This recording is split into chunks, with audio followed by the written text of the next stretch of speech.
Acara ini dipersembahkan oleh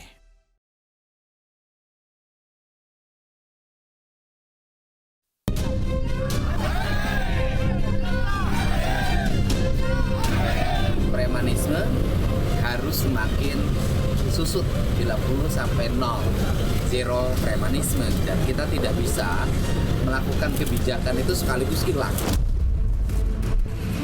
Jadi pesan ketua umum kami tidak pernah ganggu Anda, ormas lain juga tidak pernah ganggu Anda. Jadi jangan ganggu ormas dan jangan ganggu kami. Peringatan agar jangan terjadi kekacauan karena Anda. Mendukung ya, Pak Tito Mendagri mau merevisi undang-undang ormas ini ya. Bukan tingkah laku mereka saja yang harus dievaluasi ya, tetapi juga cara berpakaian. Joso itu udahlah, nggak usah menyinggung-nyinggung ormas. Sudahlah, kalau saya bilang bahasa kayak ini, mulutnya udah bau tanah. Nggak usah nyinggung kita. Tidak sopan. Udah jadi raja. Kamu itu kan preman, memakai pakaian ormas.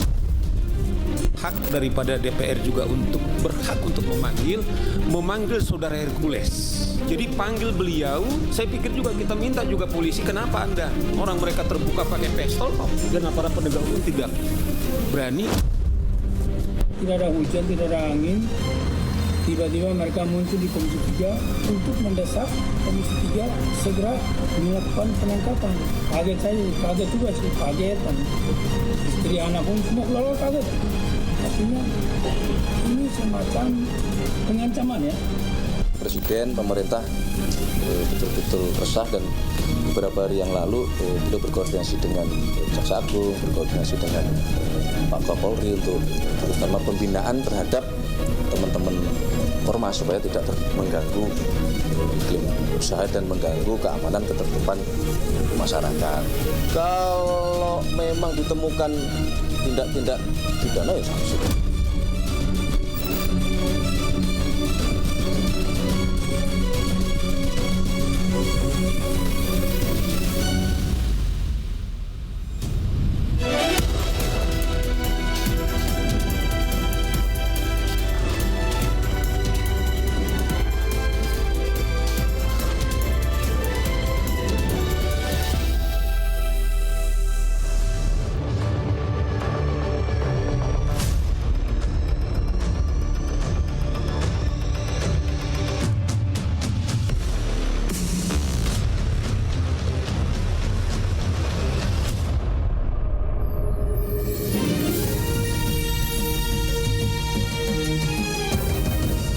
Disiarkan langsung dari studio MNC Conference Hall Ainus Tower, Jakarta. Inilah Rakyat Bersuara bersama Aiman Wicaksono.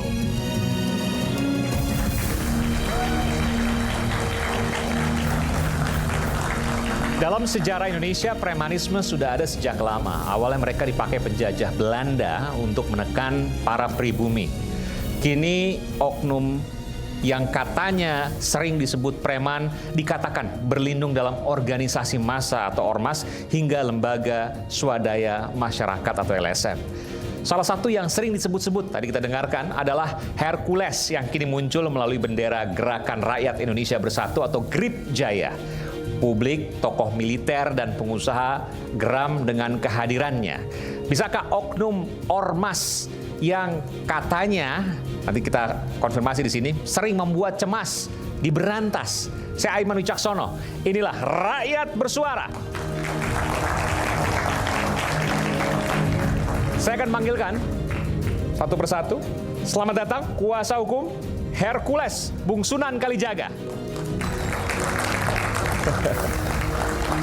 Selamat malam Bung Sunan. Jadi pakai hitam-hitam ya. Sebelah sini, silakan. Nanti saya panggilkan. Kenapa pakai hitam-hitam? Kemudian Bung Agustinus Nahak, juga kuasa hukum Hercules. Selamat malam, Bung. Saya akan panggilkan Nicholas Johan Kili-Kili, praktisi hukum. Saya boleh sebut nggak? Dulu adalah seorang preman di Tanah Abang, Jakarta Pusat. Betul ya? Nggak marah kan? Ntar marah ke saya lagi. Silakan Bang. Oke, boleh. Boleh Bang, saya konfirmasi dulu nih. Boleh. Mantan preman Tanah Abang. Yes. Oke, asli dari mana?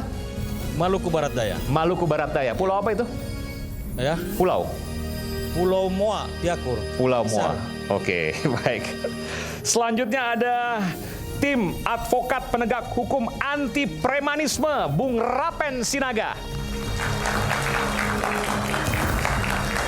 Selamat malam Bung Rapen. Silakan. Kemudian Bung Daniel Tonapa Masiku. Waduh, namanya keren juga nih. Dari mana? Sulawesi, Bang? Sulawesi. Enggak saudara sama Harun Masiku? Oh, masih saudara juga. Oke. Pakai ini boleh. Kemudian ada ini yang sudah lama kita nggak saksikan, sekarang kita saksikan di sini. Rakyat Bersuara, Bung Novel Bamumin, Wakil Ketua Tim Pembela Ulama dan aktivis. Masih ormas juga kan? Masih ormas ya. Tapi udah diubarin. Oke. Tapi sekarang ada lagi, namanya beda. Dan juga saya akan panggilkan hadir Sekjen DPP Grip Jaya, Bung Zulfikar. Oke. Tetap di situ Bung, nanti kita akan tanya kepada Anda. Saya ingin tanya dulu langsung kepada Bung Rapen. Bung Rapen Sinaga. Betul ya Bung Rapen ya? Waktu Anda ke DPR bersama dengan Tumpas, betul Tumpas? Tim apa tuh? Tim Advokat Penegak Hukum Anti Premanisme. Anti Premanisme. Ya. Tumpas termasuk Anda berteriak atau menyampaikan aspirasi tangkap Hercules, betul ya? Betul. Bisa Anda jelaskan soal itu? Ya, terima kasih Bung Aiman. Ya, pertama yang kami jelaskan bahwa langkah kami itu kan, kami itu bicara di Rumah Aspirasi Rakyat. Ya. Nah, sebelum ke Komisi 3 DPR RI, kami itu sudah ke Polri, ya. Nah, cuman waktu itu Kapolri tidak bisa hadir, jadi diwakili oleh Kabareskrim, ya. Dan lengkap seluruh dir sampai dir Intelkam juga ada, semua ada lengkap jajarannya. Nah, baru kemudian selang sehari kami ke Komisi 3 DPR RI. Nah, mau kemana lagi kami Bung Aiman untuk menyampaikan keresahan masyarakat? Keresahan masyarakat, ya. Oke. Nah, kami advokat itu kan adalah salah satunya adalah penegak hukum ya. Di Undang-Undang Advokat itu ada. Nah, kami menyampaikan aspirasi, kan kami melihat apa yang terjadi, fakta yang terjadi melalui media, itu yang kami sampaikan ya. Tentunya mengganggu iklim investasi juga gitu. Mengganggu investasi. Ya, keresahan masyarakat dan beberapa kejadian ya yang sudah bisa kita lihat bersama. Itu poinnya yang kami sampaikan kepada Komisi 3. Ya, nah, Bung Hercules itu kan hanya contoh saja, contoh karena kita kan tetapnya melihat tokoh. Nah, tokoh yang terlihat jelas kan adalah Bung Hercules, gitu kan. Nah, jadi itu hanya sebagian contoh, Bung Aiman, yang Dan, kita sampaikan. Ini kan kita bebas ya, ini tayangan live ya. Betul. Tentu kita juga apa yang kita sampaikan tentu langsung tersampaikan ke pemirsa bahwa Anda punya persepsi selama ini ormas yang kemudian bertindak ya sebagai atau layaknya preman, itu salah satunya adalah Bung Hercules dan teman-teman Grip sehingga layak untuk diproses hukum. Ya, jadi kan gini, jadi ini kan bukan, tidak ada kebencian terhadap kita orang, sepakat itu. gitu ya, dan terhadap organisasi. Saya pun tidak kenal kan gitu kan.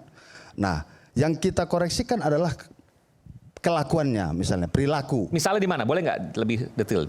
Yang ya, mana gitu? Ya misalnya nih pembakaran mobil ya. Oke, polisi ya di Depok. Polisi, ya. Oke, baik. Lalu kemudian penutupan penyegelan pabrik misalnya.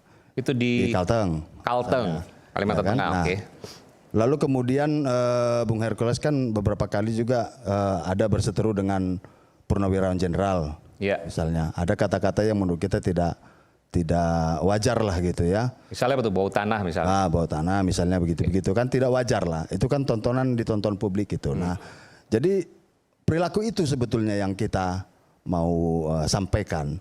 Nah kebetulan itu disampaikan oleh Bung Hercules kan, dan beliau kan adalah tokoh gitu ya, yang dianggap tokoh pemimpin gitu kan, pemimpin dari organisasi, salah satu organisasi. Ya. Oleh karena itu harus bertanggung jawab, kurang lebih begitulah. Betul. Oke. Ada yang ingin sampaikan? Silakan Bung Agustinus. Langsung. Ya, terima kasih, Bang Aiman. Rekan Rapen dan juga teman-teman semua. Pertama-tama saya jelaskan dulu terkait dengan konstitusi kita dulu ini. Terkait dengan ormas ya. Yang pertama adalah Undang-Undang Dasar 1945 pasal 28E. Dilanjutkan bahwa di situ ada juga Undang-Undang 39 tahun 99 tentang HAM. Lalu ada Undang-Undang Ormas, Undang-Undang 17 tahun 2013, dan pelaksananya adalah Peraturan Pemerintah nomor 58 tahun 2017. Saya mau sampaikan bahwa jangan justifikasi ormas itu preman, preman itu ormas. Karena ormas itu berbadan hukum. Ada 555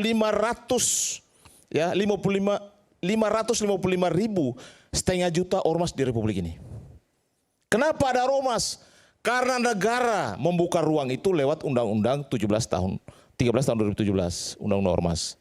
Nah, yang saya sebagai kuasa hukum dari Bapak Haji Hercules, ya, rekan saya Rapen, kemarin kami juga adakan press conference.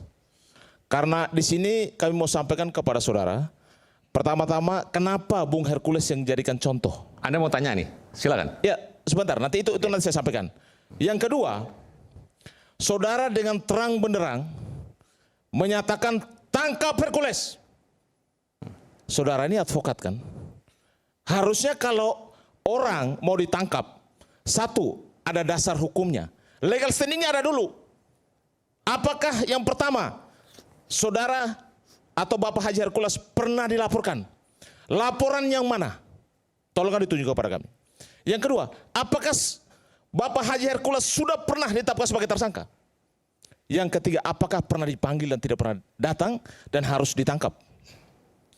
Ini yang saudara karena berbicara sebagai seorang advokat harus dengan terang benderang menjelaskan kepada publik, karena ini juga menjadi kegaduhan.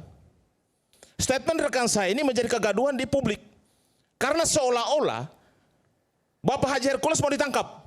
Satu, keluarga Pak Haji Hercules pasti resah. Kenapa? Ditangkap karena kasus yang mana? Anda sebut Pak Haji Hercules. Yes. Jadi Pak Hercules itu sudah haji ya? Ya.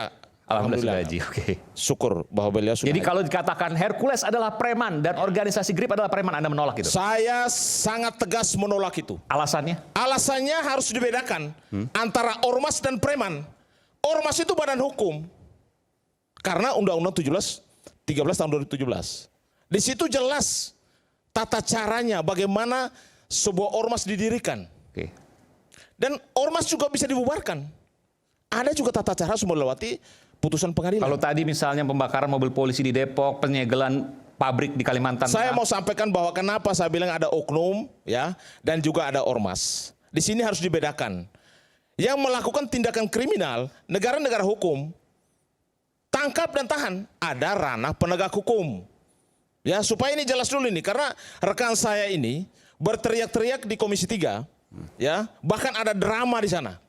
Bahwa seolah-olah ini nanti kami berbicara di sini, kami terancam. Yang mengancam saudara itu siapa? Tidak ada yang mengancam saudara. Ini negara-negara hukum, bebas berbicara. Tapi ketika saudara menyentuh nama Hercules, Anda harus bertanggung jawab. Karena Hercules bukan berdiri sendiri, ada keluarganya, ada organisasinya. Jadi saya di sini kalau datang ke Komisi 3 memberikan aspirasi kepada DPR, itu sebenarnya sah-sah saja. Tetapi kalau sudah langsung menjustifikasi seseorang di situ, sedangkan ormas di Republik ini hampir setengah juta ormas, tetapi kenapa hanya nama Hercules yang disebut di situ? Kenapa? Yang kedua, kenapa harus suruh ditangkap? Laporan yang mana? Ya, yang kedua, status tersangka yang mana? Pernah nggak ada status tersangka Hercules yang saat ini masih harus melewati proses hukumnya? Jadi kalau tadi yang Depok, yang Kalimantan Tengah tidak ada kaitan sama sekali dengan Hercules. Tidak ada kaitannya sama sekali sama Bapak Haji Hercules. Oke. Bahwa itu adalah oknum dan kita apresiasi kepada aparat penegak hukum sudah dilakukan tindakan hukum. Penegakan hukum sudah dilakukan. Jadi tidak ada di negeri ini yang kebal hukum. Kalau memang itu preman, suka malak, suka bikin gaduh, tangkap, tahan. Tapi jangan bawa nama seseorang yang tidak terlibat langsung di dalam masalah Depok. Kenapa? Karena hubungan hukumnya seperti apa? Apakah ada perintah dari Pak Hercules untuk melakukan pembakaran? Justru Pak Hercules menyatakan bahwa tangkap para pelaku, perusuh, bahkan pembakar mobil polisi. Yang kedua, kalau memang tidak tembak di tempat. Tembak di tempat? Beliau sudah sampaikan bahwa tembak kakinya. Ini artinya bahwa Bapak Haji Hercules sangat mendukung penegakan hukum. Bahwa tidak ada yang kebal hukum di Republik ini. Termasuk juga Pak Hercules. Sehingga kalau ada rekan saya Rapen yang menyatakan tangkap Hercules, beliau harus mempertanggungjawabkan itu. Ya, karena sampai saat ini belum ada laporan polisi atau panggilan kepada Bapak Hercules, klien kami, bahkan belum ada penetapan tersangka. Bagaimana bisa? Siapa disuruh tangkap? Komisi 3. Yang suruh tangkap siapa? Penegak hukum, pasti kepolisian. Oke, Bang Rapen silakan. Tolong dijawabkan. Saudara harus jawab dengan jelas ya. Ya, terima kasih Bung Rekan Hak.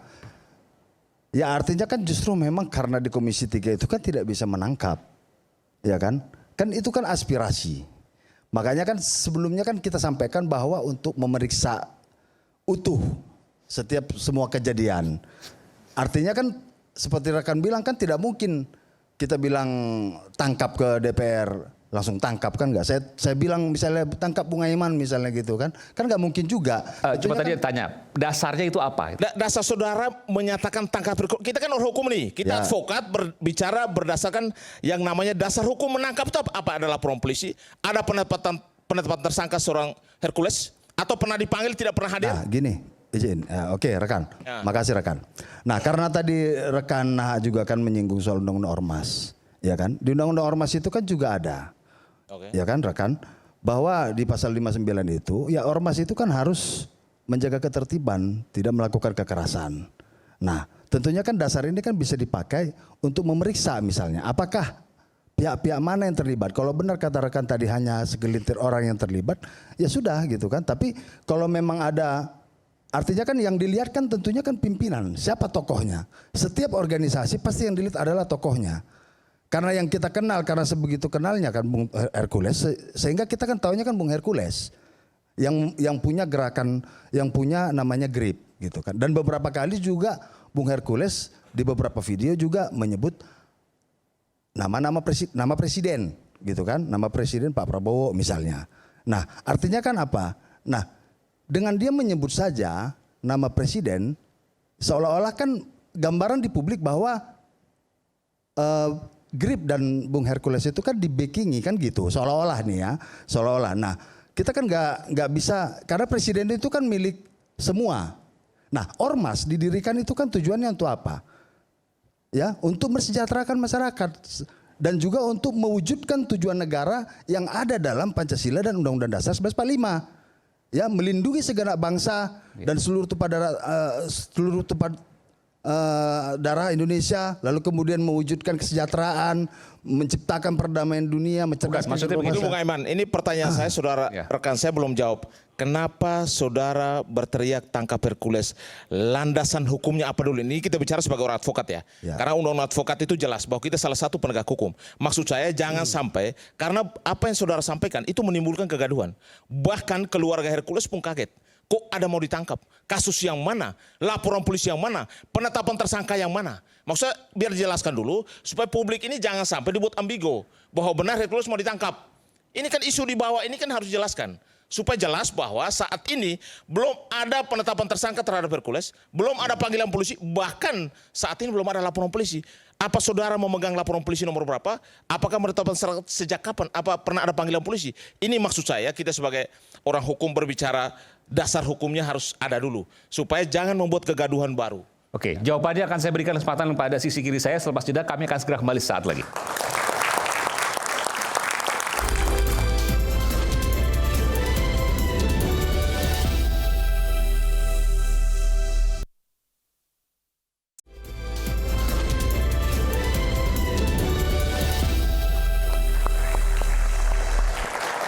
Sebelum saya berikan kesempatan pada sisi kiri saya untuk menjawab, saya ingin berikan kesempatan pada Bung Sunan Kalijaga. Bung Sunan, silakan.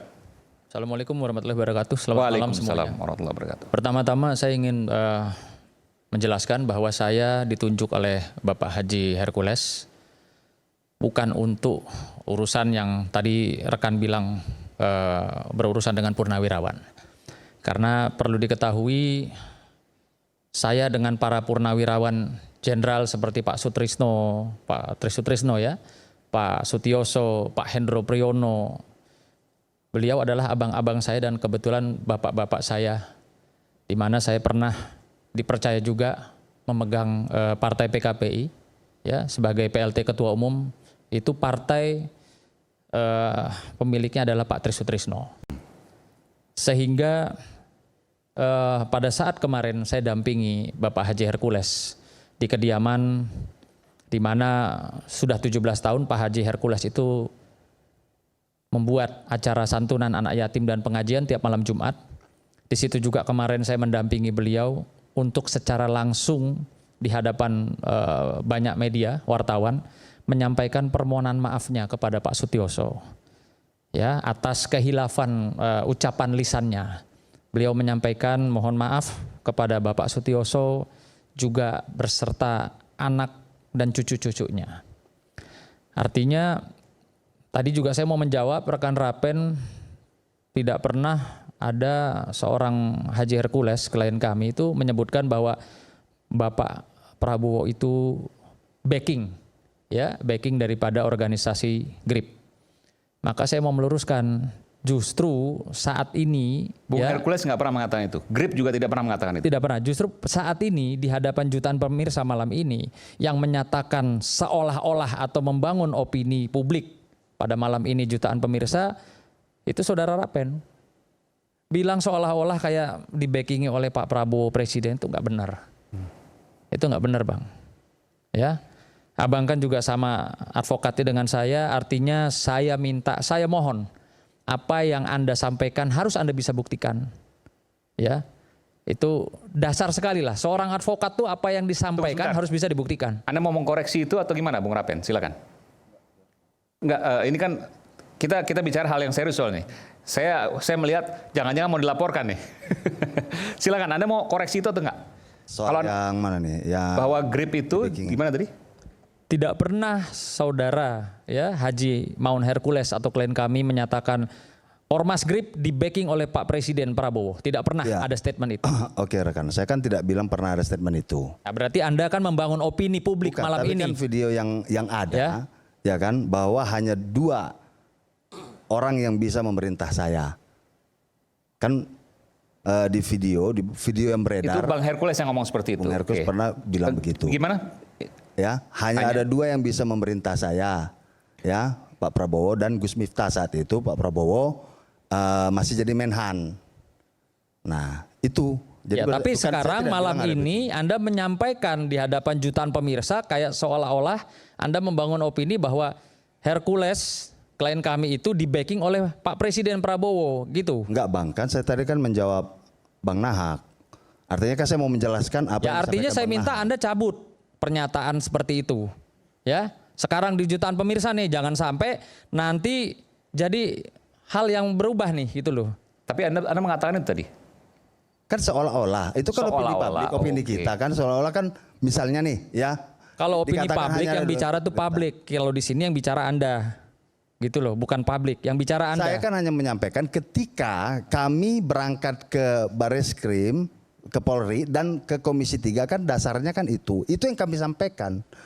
Ke Komisi 3 juga itu yang kami sampaikan. Dasarnya apa? Dasarnya bahwa Pak Haji Hercules ini klien kami di-backing oleh Presiden. Makanya Anda roadshow kemana-mana gitu. Kami tidak bilang bahwa Pak Prabowo membacking. Barusan Anda bilang loh, ini jutaan pemirsa dengar loh. Kalau saya katakan misalnya langsung begitu, baru. Anda ini suka membangun opini gitu loh ya, saya lihat ya. Seolah-olah. Saya tidak kita kan orang hukum. Opini, Bang. Kita orang hukum loh. Ya, bicara betul, harus bisa dibuktikan secara fakta loh. Ya. Ya banyak videonya, Banyak, ada videonya. Coba tolong tayangkan satu di mana klien saya Haji Hercules menyatakan ormas atau saya di-backing oleh Presiden. Tolong. Saya tidak bilang begitu, Bang. ingat sekali lagi saya jelaskan, saya tidak bilang bahwa Hercules dibackingi oleh Pak Prabowo. Saya tidak pernah bilang itu. Berarti saudara cabut ucapan saudara supaya jelas, jangan sampai jangan bikin sampai gaduh lagi. Harus bikin gaduh cabut lagi.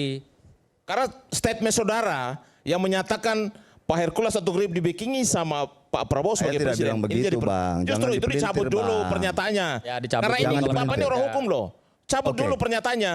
Pernyataan yang mana? Loh, menyatakan bahwa Pak Hercules atau Grip itu dibackingi oleh Pak Prabowo. Saya kan tidak bilang. Tadi saudara menyatakan demikian. Tadi seolah-olah dia bilang. Seolah-olah, tapi ini kan membangun opini sesat. Menggiring opini publik. Bang, publik juga udah cerdas, Bang. Kita tidak coba membangun opini publik. Saya tidak. Saudara Rapen, bukan keahlian saya ini membangun opini menyangkut publik. nama baik seorang Hercules dan nama baik seorang Hercules dan Grip. Kita tidak mau juga bahwa yang namanya presiden membacking suatu organisasi. Dan itu tidak pernah ada statement yang keluar dari mulutnya Pak Haji Hercules bahwa Pak Presiden membackingi Hercules ataupun Grip. Saya pun tidak pernah bilang, Bang. Saudara tadi menyatakan seolah-olah. Jangan dipelintir lah, Bang. Loh, kalau seolah-olah itu kan ini kan Jangan membuat pembangunan saya opini untuk sesat. mengeluarkan pernyataan itu. Janganlah, Bang. Loh, tadi sampaikan, makanya saya bilang klarifikasi dulu. Jangan sampai ini menjadi opini orang sesat saya buat nggak masyarakat. bilang kok. Biar publik yang menyimpulkan ya, tapi nanti biar iya, intinya tadi mengatakan bahwa seolah-olah gitu ya. Itu persepsi. Apakah itu kemudian menyampaikan sebuah informasi atau tidak? Tentu ini banyak perdebatan. Ada lagi mau sampaikan? Iya, dan ini di sini paling penting ya, karena saya mewakili Maun Haji Hercules ini jelas-jelas merasa terganggu ya. Anda itu kan kalau bicara ormas ya, ini kita bicara ormas. Anda datang ke DPR itu khusus untuk klien kami bersama organisasinya atau bicara ormas atau bicara premanisme, ya. Kalau Anda bicara ormas, rekan, pasti Anda tidak akan menyebut seorang nama Hercules atau ormas Grip. Pasti Anda akan menyebut mungkin ormas saya, Pemuda Pancasila, atau yang lain, ormas-ormas lain. Tapi kan tidak, Anda spesifik, kita sebut saja Hercules, ya kan? Nah itu tolong dijelaskan gitu loh, jangan sampai ormas ini bukan cuman Grip loh, ya. Dan kenapa Anda dengan lantangnya, saya lihat video berkali-kali, Anda menyebutkan Hercules, gitu loh. Coba tolong dijelaskan gitu loh, ya. Karena bicara ormas, bicara premanisme, itu banyak oknumnya. Terima kasih, Bung Aiman. Selamat malam. Saya kebetulan juga hadir di Komisi 3 DPR waktu itu. Jadi saya kira statement dari beberapa rekan saya, terutama ketua kami, Pak Saur Siagian, mengenai tangkap Hercules itu saya kira harus dipahami dalam konteks yang utuh. Jadi sebagaimana nama dari Tumpas ini, kami tidak pernah spesifik berpikir tentang Hercules. Kami berpikir tentang premanisme. Dan premanisme itu dilakukan bukan hanya oleh teman-teman Grip. Tapi kenapa hanya satu nama yang kalian sebut? Ya karena itu mungkin itu yang saya bilang. Pertanyaan kami, kenapa hanya satu nama klien kami yang kalian sebut? Jadi kan banyak preman-preman terkenal apa segala. Begini, konteks pernyataan itu kan ada kejadian di Depok, ada kejadian di Kalimantan Tengah, kemudian ada kejadian mengenai ancaman untuk mengerahkan 50.000 ke Gubernur Jawa Barat. Itu yang konteks pada saat itu. Kalau ada juga premanisme yang dilakukan oleh ormas atau oleh kelompok-kelompok yang tidak berbadan hukum, ya saya kira juga akan disebut namanya. Cuma kebetulan waktu itu, jadi Tumpas ini kan baru berdiri sekitar mungkin lebih 1 minggu yang lalu. Sebagai bentuk keresahan kami sebagai advokat yang juga adalah penegak hukum, kami miris melihat kondisi kita pada saat ini. Bagaimana bisa aparat penegak hukum yang memegang senjata kemudian bisa dilawan oleh sekelompok orang yang notabene tergabung dalam suatu ormas. Jadi saya kira kami tidak pernah berpikir bahwa ini Grip. Grip ini kan sudah lama berdiri. Tetapi kemudian ada momentum di mana Grip kemudian menjadi menjadi sasaran dari keresahan publik. Karena ada beberapa kejadian yang berentetan kejadiannya. Dan itu melibatkan Grip.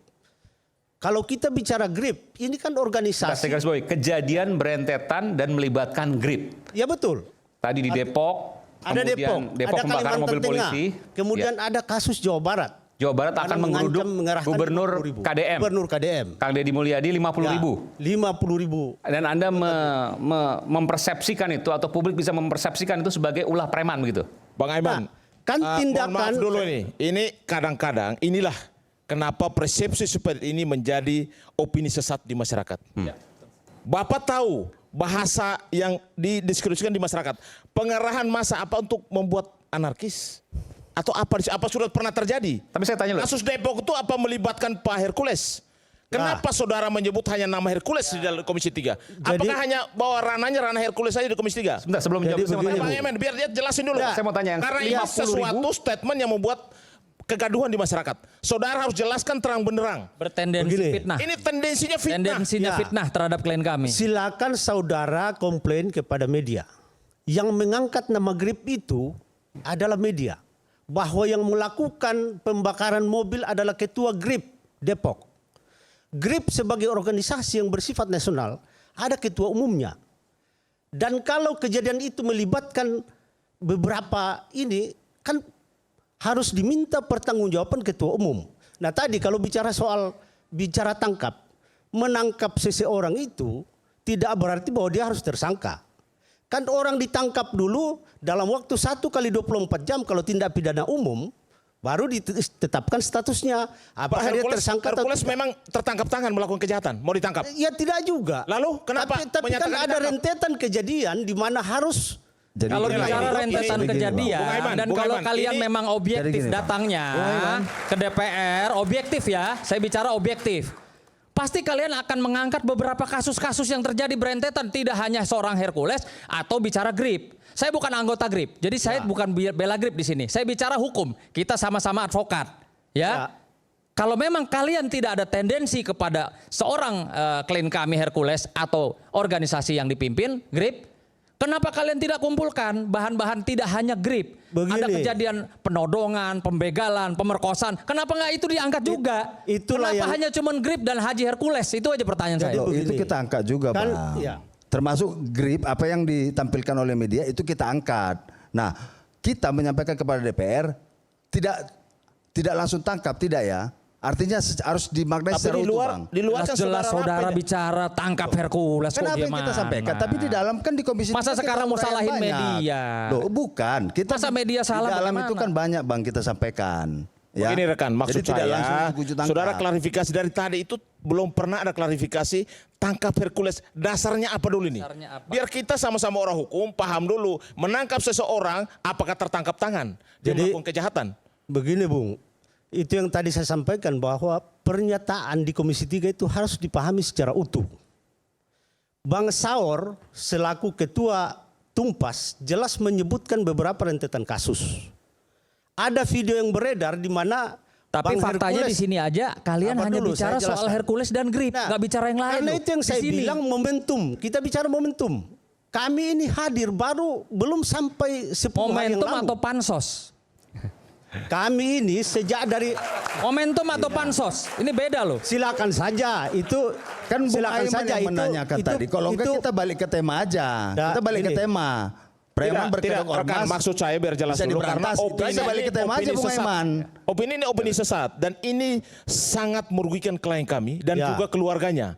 Saya tanggapi dulu yang Bung Sunan tadi sampaikan mengenai pansos. Kami ini berjuang melawan premanisme dari tahun 2004. Anda barusan bilang ini baru berdiri 1 minggu lalu. Bagaimana sih? Kami dulu. Gimana? Coba. Gini. Kita nih orang hukum bicara legalitas. Dulu kami. Bicara legalitas. Ya. Kami. Pak, saya dari kecil itu nggak pernah ada dengar namanya advokat premanisme, anti premanisme. Yang saya tahu dulu preman-preman itu hilang senyap. Tapi dulu zaman kami saya kecil ada lembaga namanya Tim Pembela Kebebasan Beragama. Sabar dulu. Sabar dulu. Sabar. Ini Bung Aiman. Saudara pernah tangkap topik aja Bung Aiman. Begini, saya jelaskan dulu. Jadi tahun 2004 itu kebetulan ada Bang Novel ini di sebelah saya. Dulu tahun 2004 kami bentuk namanya Tim Pembela Kebebasan Beragama. Ketuanya Saur Siagian, saya sekretarisnya.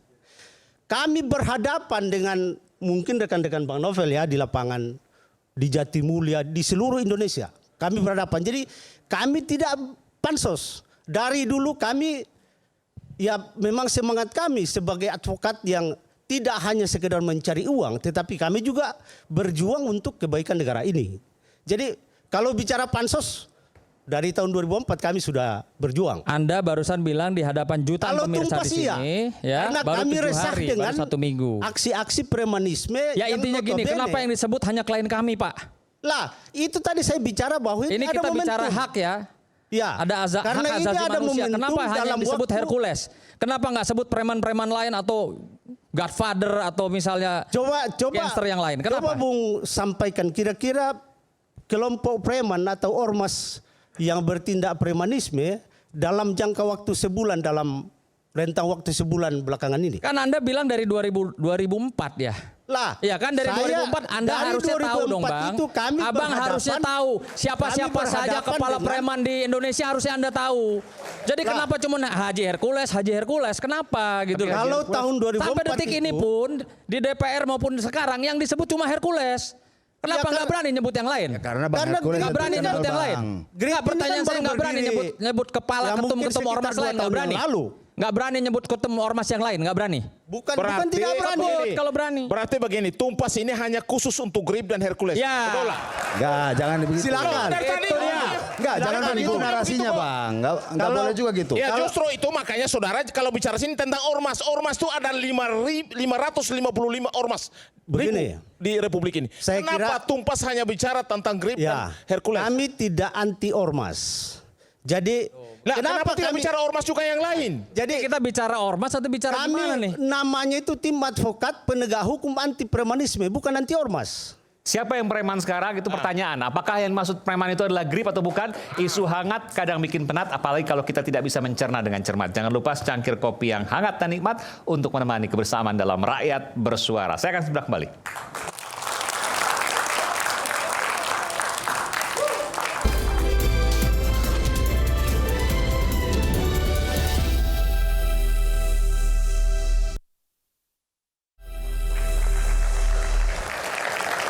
Saya langsung menuju ke hadapan saya ada Bung Zulfikar ya, Sekjen Grip Jaya. Baik. Grip Jaya itu pusat ya seluruh Indonesia ya. Indonesia. Bung Zul adalah sekjennya. Ya. Waduh, ini orang nomor 2 harusnya ya. Baik. Saya ingin tanya lo Bung Zul. Kalau media sosial, persepsi orang mengatakan bahwa Grip itu adalah preman, Anda menolak? Menolak jelas. Kenapa? Ya, jadi saya jelaskan Bang Aiman. Grip Jaya itu adalah organisasi sebagaimana mestinya organisasi. Ya, pada umumnya organisasi. Kami dibentuk dan terbentuk itu dengan tujuan yang baik. Dengan dibentuknya Grip oleh Pak Haji Hercules, itu untuk kami dibentuk itu dari awal mulanya untuk mendukung Pak Prabowo Subianto. Ya, bukan mendukung presiden, tapi mendukung Pak Prabowo Subianto. Semenjak awal dulu dari perjanjian batu tulis. Waktu Pak Prabowo Subianto menjadi wakilnya Bu Mega. 2009 ya, itu. Okay. 2009. Itu awalnya, dari situ terus lanjut lagi sampai ke 2014 waktu Pak Prabowo dengan Pak Hatta Rajasa, Grip juga ada di situ. Lanjut lagi 2019 Pak Prabowo dengan Bang Sandiaga Uno, Grip juga ada di situ menjadi garda terdepan. Dan finalnya 2024 Grip Jaya tetap menjadi garda terdepan mendukung Bapak Prabowo Subianto, ya, Bapak Hercules dan seluruh jajarannya, anggotanya Grip Jaya itu mati-matian, berdarah-darah untuk mengantarkan Bapak Prabowo Subianto menjadi Presiden Republik Indonesia. Oke. Di situ kemudian relevan apa disampaikan. Jadi saya mau mengatakan bahwa tidak dibackingi oleh Pak Prabowo, Anda mengatakan tidak. Tidak. Bahwa kemudian ada publik seolah-olah bahwa ada Pak Prabowo di belakangnya, Anda mau menafikan itu? Secara emosional, Pak Prabowo Subianto itu ya ada di Grip. Maksudnya? Secara emosional, karena kami mendukung beliau. Oke. Karena kami mendukung beliau. Kami ini salah satu dari sekian banyak pendukung gitu. Kan pendukung Pak Prabowo itu ada banyak, Pak. Ada yang berbentuk partai, ya kan? Partai koalisi, ada yang berbentuk organisasi, ada yang berbentuk relawan. Jadi kedekatan emosional saja. Emosional saja. Oke. Ya, itu jelas. Itu nggak bisa karena Anda dipungkiri. pendukung setia dari kami 2009. pendukung setia. Kami pendukung setia gitu. Jadi bahwa kalau disebut backingi dan lain sebagainya itu salah. itu fitnah. Fitnah. Itu oke. fitnah. Itu fitnah yang kejam. Fitnah yang kejam terhadap Pak Prabowo Subianto dan terhadap Bapak Haji Hercules. Demikian, Bang. Jadi kedekatannya sekali lagi emosional. Emosional, Bang. Dan Anda, saya bergeser sekarang, bahwa Grip Jaya menolak untuk dikatakan sebagai preman. Jelas menolak, Bang. Saya sekjennya, Bang. Tapi kalau saya lihat Bung Hairul Amri, ya, orang lihat kayak preman. Ini pengusaha, Bang. Beliau ini pengusaha. Ya, beliau ini pengusaha. Beliau juga pengusaha. Ya, saya ini praktisi profesional, seorang gemologis, ahli batu permata. Ini beliau ini dosen, Bang. Dosen di mana? Dosen apa, Bang? Pengajar. Beliau juga seorang manajer di sebuah perusahaan. Di kampus mana? Di salah satu kampus di Serang, Bang. Serang, oke. Banten ya. Dan di kami juga, Bang Aiman, itu banyak bergabung para purnawirawan jenderal, ya, para purnawirawan TNI, Polri, anggota dewan, ada juga anggota dewan, terus profesor-profesor, para praktisi hukum, akademisi, itu yang ada di kepengurusan kami. Jadi saya sebagai sekjen diperintahkan, diminta oleh Bapak Ketua Umum kami, Bapak Haji Hercules, itu untuk mengembangkan GRIP ini, untuk mereformasi GRIP ini menjadi organisasi yang elegan, profesional, dan modern. Itu perintah yang diberikan kepada saya. Bahwa kemudian, ya, ada anggota Anda yang melakukan tadi disebutkan, pembakaran mobil polisi di Depok, penyegelan pabrik di Kalimantan Tengah, ingin menggeruduk Gubernur Kang Deddy Mulyadi KDM Jawa Barat 50.000. Apakah itu kemudian publik kemudian mengaitkan ini tindakan preman? Bagaimana Anda Saya jawab, Bang. Jadi terima kasih atas kesempatan ini. Terkait peristiwa Depok, tadi Bung ini mengatakan itu adalah perbuatan anggota GRIP. Bung Rapen. GRIP secara organisasi sudah membuat konferensi pers yang saya sendiri yang buat, Bang. Kami menyatakan itu bukanlah anggota GRIP. Ya, kami sudah membuat konferensi pers dan konferensi pers kami sampai hari ini tidak ada pihak yang membantahnya. Untuk seseorang dianggap menjadi disebutkan menjadi anggota atau sesuatu, saya contohkan, Bung Rapen. Ada orang pakai baju polisi, dia melakukan kejahatan. Setelah ditangkap ternyata dia tidak punya KTA polisi, tidak ada surat pengangkatan sebagai polisi. Namanya apa, Bang? Gadungan.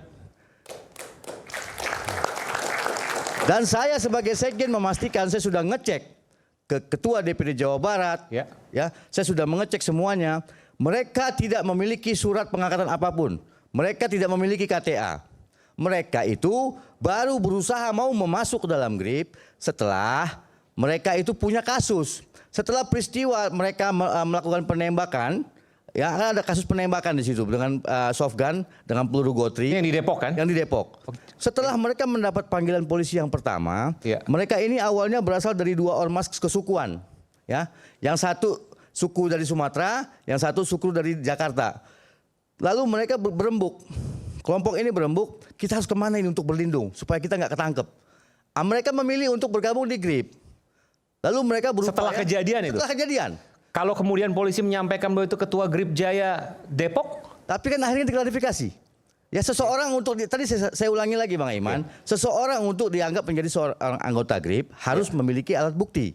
Ya. Kan gitu. Saya menuduh Bung Aiman polisi, kan harus ada alat bukti. Kan gitu, Bang Aiman. Ini clear ya? Ini clear. Oh, jadi ini informasi yang kemudian diperjelas nih. Ya. Bahwa yang melakukan pembakaran mobil polisi di Depok bukan anggota GRIP Jaya. Bukan. Dan Anda sudah mengecek itu? Sudah. Polisi juga sudah merevisi? Sudah. Sudah, bahwa dia melakukan tindak pidana dulu baru kemudian mengaku sebagai GRIP. Berupaya. Mereka berupaya untuk masuk ke dalam GRIP. Namun upaya mereka itu gagal. Setelah kami mengetahui mereka ingin masuk ke GRIP hanya ingin mendapat perlindungan hukum. Lalu kami tolak mereka masuk ke GRIP. Namun mereka membeli baju sendiri. Mereka menyetak bendera sendiri dan menancapkannya di lokasi di tempat di mana mereka bersengketa tanpa sepengetahuan Ketua DPD Jawa Barat, tanpa sepengetahuan kami DPP. Oke. Lalu ini bukan ini orang publik akan begini. Ini GRIP cuci tangan nih. Tidak, kami nggak cuci tangan. Nanti saya sebutkan. Termasuk peristiwa Kalteng. Nanti saya akan jabarkan Kalteng. Depok kami membantah itu anggota kami. Oke, clear di sini, Bang Aiman? Di Kalteng, tadi Bung Rapen mengatakan itu GRIP melakukan penyegelan pabrik. Kasus Kalteng, Bung Aiman, saya sampaikan di sini. Ayo kita buka-bukaan. Itu pabrik terzolimi apa pabrik yang menzolimin? Maksudnya gimana? Jadi GRIP di situ, GRIP adalah penerima kuasa dari seseorang yang terzolimi oleh pabrik tersebut. Dan upaya hukum sudah dijalankan. Upaya pengadilan tinggi, pengadilan terus sampai ke PK. Sebentar, mendapat kuasa dalam artian bahwa kuasa penegak hukum, kuasa penasihat hukum. Iya, lawyer kami yang di Kalteng. Lalu? Lawyer kami yang di Kalteng. Oke, dan lawyer kami kliennya itu sudah menang sampai tingkat PK.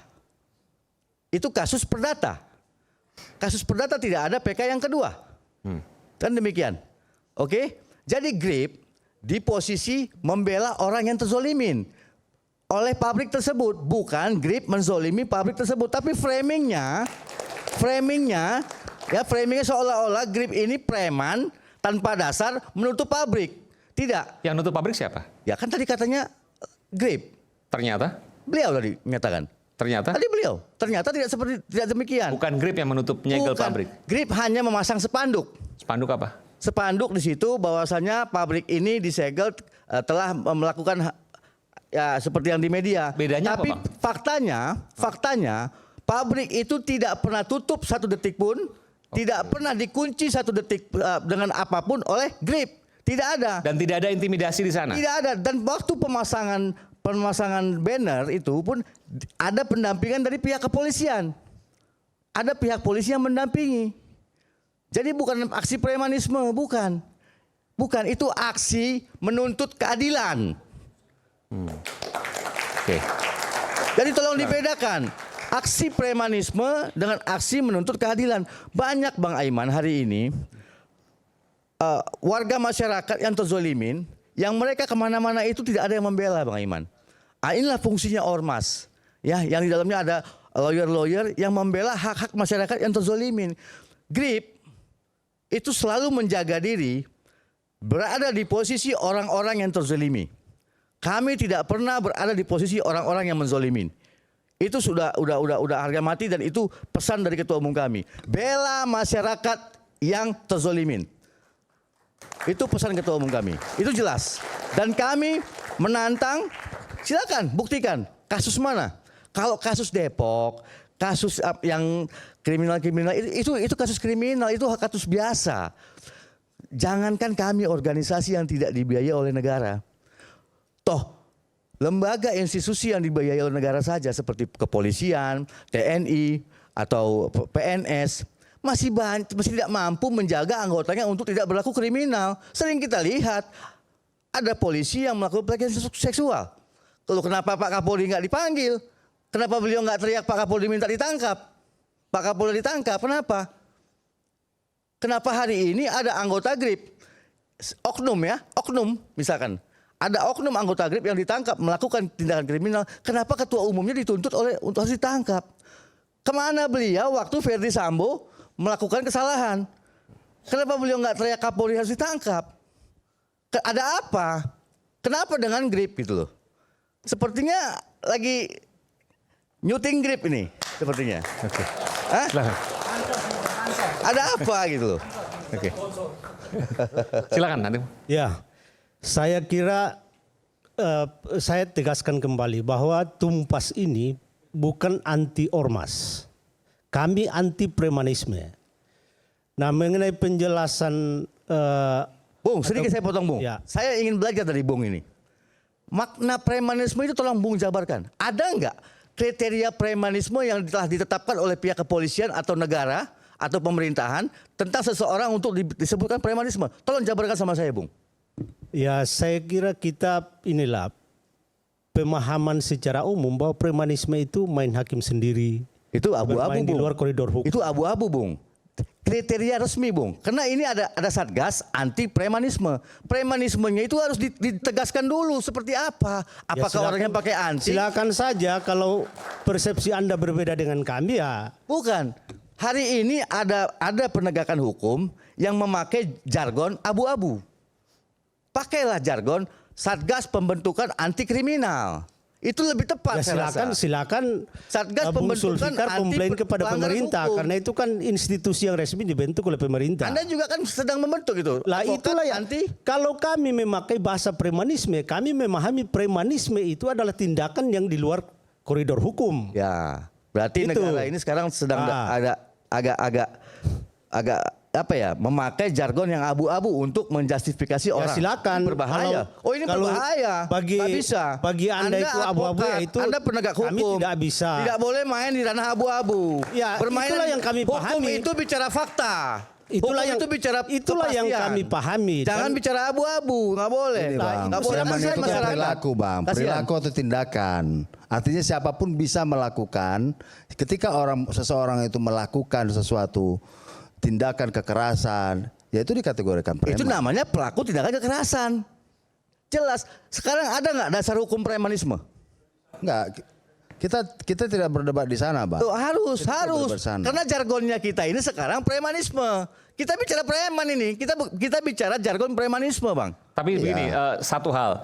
Sekarang Satgas Preman di mana-mana sedang beroperasi. Grip hadir di sini, saya apresiasi. Itu keberanian Grip yang hadir di sini. Begini, Bang Iman. Biasanya kalau ada operasi dan lain sebagainya tiarap. Sekarang mereka hadir. Begini, saya Bang apresiasi Iman. di sini. Karena kami mendukung apapun program pemerintah, khususnya program pemerintah dalam penegakan anti premanisme yang kalau kami artikan itu anti kriminal. Kami mendukung penuh itu, Bang. Kami menjadi garda terdepan mendukung penuh program pemerintah Dan itu. tidak ada satupun tindakan premanisme yang dilakukan oleh Grip. Secara organisasi, dan perintah ketua umum tidak ada. Tapi oknum kami tidak bisa menjamin anggota bahwa misalnya ada segerombolan lalu kemudian melakukan pemerasan dan lain sebagainya. Itu oknum, Bang, tangkap. Tapi bagaimana membedakan oknum dengan adanya gerakan kalau masif misalnya? Gampang, Bang. Itu perintah siapa? Itu perintah organisasi apa tindakan pribadi dia, Bang? Gampang, Bang, membedakannya. Perbuatan Verdi Sambo itu perintah konstitusi apa perbuatan pribadi, kan gampang membedakannya, Bang. Sama, perbuatan anggota apapun ormasnya, ya kayak saya nggak hanya menyebut Grip, Bang. Apapun ormasnya, ketika itu perbuatan pribadi dia harus bertanggung jawab secara pribadi, bukan secara institusi di mana tempat dia berada. Di Undang-Undang Ormas, maaf Bang ya, di Undang-Undang Ormas itu ormasnya juga harus bertanggung jawab. Gitu loh. Tidak bisa, Bang. Perbuatan pribadi seseorang, lembaganya harus bertanggung jawab. Nggak bisa, Bang. Enggak, Bang. Nggak bisa, Bung. Tindakan terhadap ormasnya adalah ya peringatan tertulis sampai pada pembubaran. Kami melakukan pemecatan. Gitu loh. Kami melakukan pemecatan bagi siapa saja anggota yang tertangkap ketahuan oleh kami melakukan pelanggaran hukum, mau itu ditangkap polisi atau tidak. Selama itu ketahuan sama kami ya, berarti bagus sudah dilakukan. Depok kami bekukan. Ya, bagus berarti, Bang. Ya, memang kami sudah bagus, terklarifikasi Bang. kan Memang kami gitu. bagus. Makanya kami kan bagus tidak siapa? Ya, makanya kami tidak bicara, tidak merujuk pada satu organisasi ya, tertentu. Tapi jangan juga kita memframing atau mengklaim sesuatu berdasarkan berita-berita hoaks di media. Jangan. Tabayun dulu, Bang. Tanya dulu sama kami. Kan gitu. Benarkah kami seperti itu? Itu baru fair. Jangan ambil sepihak dari media melalui berita-berita hoaks, sepotong-sepotong. Kami tidak pernah bilang Grip itu preman loh. Kami tidak pernah bilang Grip itu preman, tidak. Ya. Anda ini lucu. Tindakan perbuatannya dilakukan sama siapa? Ketika Abang bilang katakan ada yang memakai misalnya berbaju Grip, ya berarti yang kami lihat apa? Oh, organisasi Grip, kan gitu. Tapi kami tidak katakan, tidak mengeneralisir semua bahwa Grip itu preman, tidak. No. Anda gitu, jelas menyatakan tangkap Hercules, bubarkan Grip Jaya. Jadi begini, organisasi yang telah melanggar undang-undang ormas itu bisa dibubarkan, Bang. Iya, tapi organisasi yang bisa, apakah itu kami? Kenapa Anda menyebutkan? Saya kan tidak menuduh kalian untuk kalian itu harus Anda menyebutkannya. Iya, kan diperiksa dulu. Ya. Makanya kami sampaikan ke Komisi 3. Panggil Hercules, periksa gitu loh. Kayak gitu hancur kita. Saya juga bisa nuduh-nuduh Anda sembarangan. Periksa Komisi 3, nggak terbukti ya lepas gitu aja. Kacau kita kalau kayak gitu. Ya, jadi kami mau menyampaikan ke siapa? Kan kami menyampaikan ke rumah rakyat. Punya dasar yang kuat dulu, Bung. Anda kan advokat, Bung. Saya dengan Abang tadi bilang menyegel misalnya. Emangnya ormas ada hak? Nggak ada yang disegel, Bang, faktanya. Ya, tapi kan tadi ada spanduk nih. Ya. Kami kan faktanya ada yang disegel nggak, Bang? Loh bukan. Ada nggak pelanggaran hukum memakai spanduk begitu kan? Kenapa itu yang dibahas? Boleh. Pabriknya kenapa nggak dibahas, Di Undang-Undang Ormas itu kenapa pabriknya nggak dibahas, Bang? Sebagai pabrik yang melakukan penzoliman terhadap orang memang itu ranahnya memang ranahnya organisasi untuk lawyer menindak kami itu. Bang, bukan GRIP itu Bang. Itu lawyer yang berada di GRIP Bang. Lawyernya GRIP, bukan GRIP organisasinya Bang yang melakukan. Tadi Abang katakan tadi spanduk, kami hanya memasang spanduk.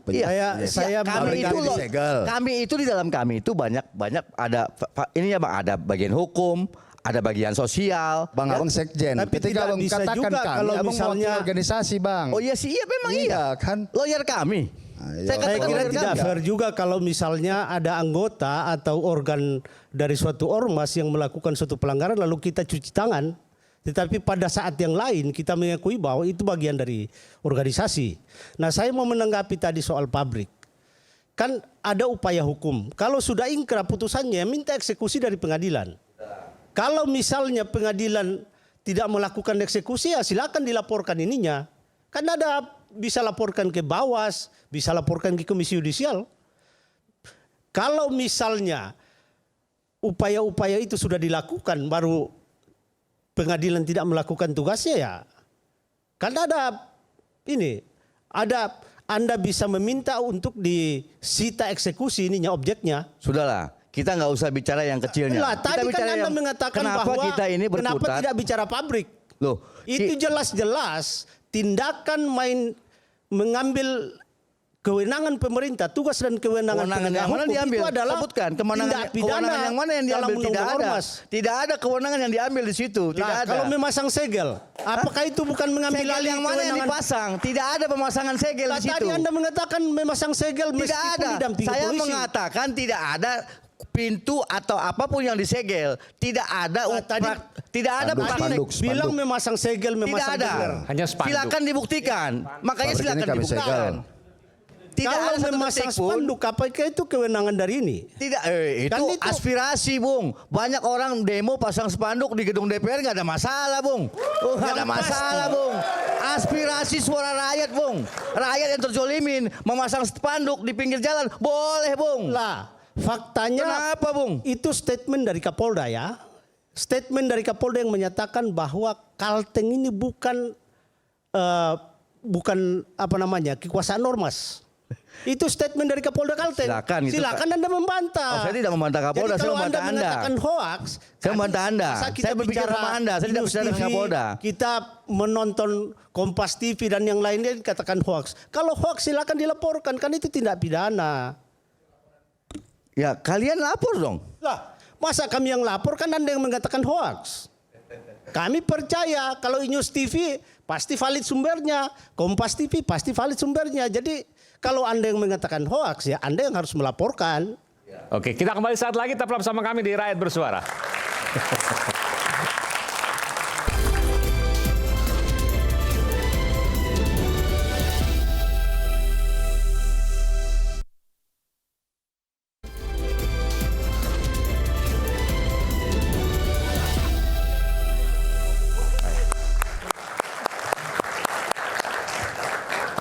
Saya ingin ke Bung Nikolas Kili-Kili ya, betul ya? Ya, betul. Bung Nikolas ini sekarang ormas GRIP, betul? Saya penasihat di GRIP. Penasihat GRIP. Tapi Anda nggak malu untuk menyatakan saya ini mantan preman Tanah Abang? Ah iya, betul. Oke. Saya ingin tanya, apa bedanya ormas dengan preman? Anda ada di dua-duanya. Pernah jadi preman, sekarang nggak preman ya? Mantan preman. Mantan preman, berarti enggak. Tapi sekarang ada di ormas. Apa bedanya? Jadi kita perlu ketahui bahwa ormas itu sesuai dengan Undang-Undang Nomor 17 Tahun 2013, terus perubahan Undang-Undang Nomor 16 Tahun 2017, itu tupoksinya ormas itu sudah jelas bahwa organisasi masyarakat ini dibentuk atas kesadaran anggota masing-masing, atas kesadaran, dan tupoksinya adalah mendukung program pemerintah, mendukung bakti-bakti sosial, juga bakti-bakti keagamaan. Sementara preman sendiri itu berasal dari bahasa freeman. Freeman artinya preman bebas, orang bebas. Jadi kita semua ini kalau mau dibilang kita ini orang bebas semua, kan gitu. Jadi harus dibedakan. Orang selalu mengidentikan preman ini sama dengan ormas. Karena oknum preman itu ada di dalam ormas, dibilanglah ormas ini preman. Jadi kita harus pisahkan dulu. Jelas bahwa preman itu bukan ormas. Ormas itu bukan preman. Ada preman yang ada di dalam ormas itu. Sehingga kalaupun terjadi tindakan premanisme di dalam organisasi itu, yang harus ditindak itu pribadi-pribadi, bukan organisasinya. Jadi kalau ada ormas yang berbuat tindakan preman itu adalah oknum. Oknum. Orang kan bilang enak banget gitu, tapi oknumnya banyak. Ya, oknumnya pastikan diselidiki dulu. Jadi siapa yang melakukan ini? Atas perintah siapa? Saya mau katakan begini, bahwa di dalam ormas itu, ketika ormas itu dibentuk, ketua umumnya dia hanya tahu ketua DPD-DPD-nya. Nah selanjutnya ketua DPD ini nanti dia pilih ketua DPC-nya. Ketua DPC-nya nanti dia memilih anggota-anggotanya. Dan rekam jejak dari anggota-anggota ini mereka nggak tahu. Begitu mereka masuk, terus ada yang oknum-oknum yang latar belakangnya mungkin mantan residivis, ada mantan preman, ada juga ustadz di situ, ada pendeta, ada semua orang di dalam organisasi itu, ada mantan jenderal di dalam ormas itu. Jadi kita nggak bisa mengatakan bahwa ormas itu preman, tapi ada oknum preman yang ada di dalam ormas itu. Jadi ini harus dipisahkan. Saya sendiri mantan preman. Saya produk aslinya dari Pak Hercules di Tanah Abang. Dari tahun 90-an kami sudah ada di sana di Tanah Abang. Saya dengan Bang Hercules sama-sama sana. Tapi tidak selamanya semua orang itu mau jadi preman. Sama seperti saya sekarang bukan preman lagi, tapi mantan preman. Saya seorang advokat. Saya yang bela Peggy Setiawan, bebaskan dari Polda Jawa Barat pada saat itu. Peggy. Kasus Vina ya? Kasus Vina, saya juga lawyernya Pendeta Gilbert. Saya lawyer dari beberapa artis juga. Membela orang-orang yang terjulimi. Ini mantan preman. Mantan preman, tapi tidak selamanya kita ini jadi preman. Jadi Pak Haji Hercules juga kalau dibilang preman, saya nggak terima juga. Karena saya produk asli dari Pak Hercules langsung. Kebaikan-kebaikan yang beliau lakukan selama ini tidak dilihat oleh publik. Tapi yang dilihat hanya masa kelamnya. Contoh kebaikan apa? Sekarang beliau itu pertama, dia ketika tobat, dia mualaf, menjadi mualaf.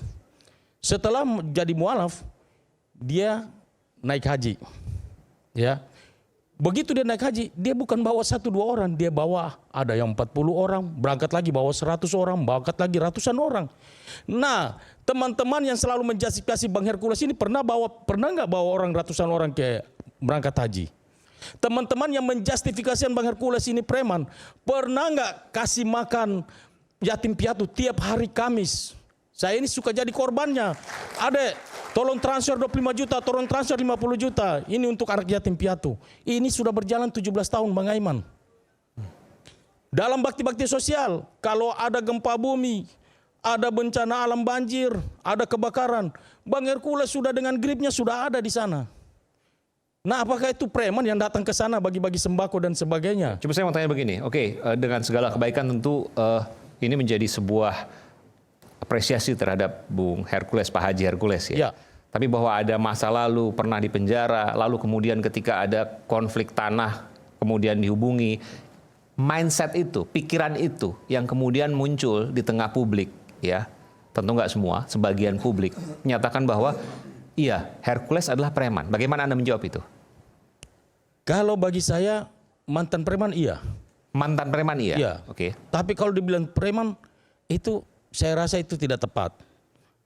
Ingat bahwa apakah Anton Medan dia meninggal dikenang sebagai preman? Enggak, dikenang sebagai seorang ustadz. Jadi kalau mau dibilang juga, sesungguhnya waktu kami ada di Tanah Abang, orang menjadi preman di Tanah Abang yang saya lihat teman-teman saya, yang seperjuangan dengan saya pada saat itu rata-rata Bang Aiman itu 90% karena perut. Karena lapar.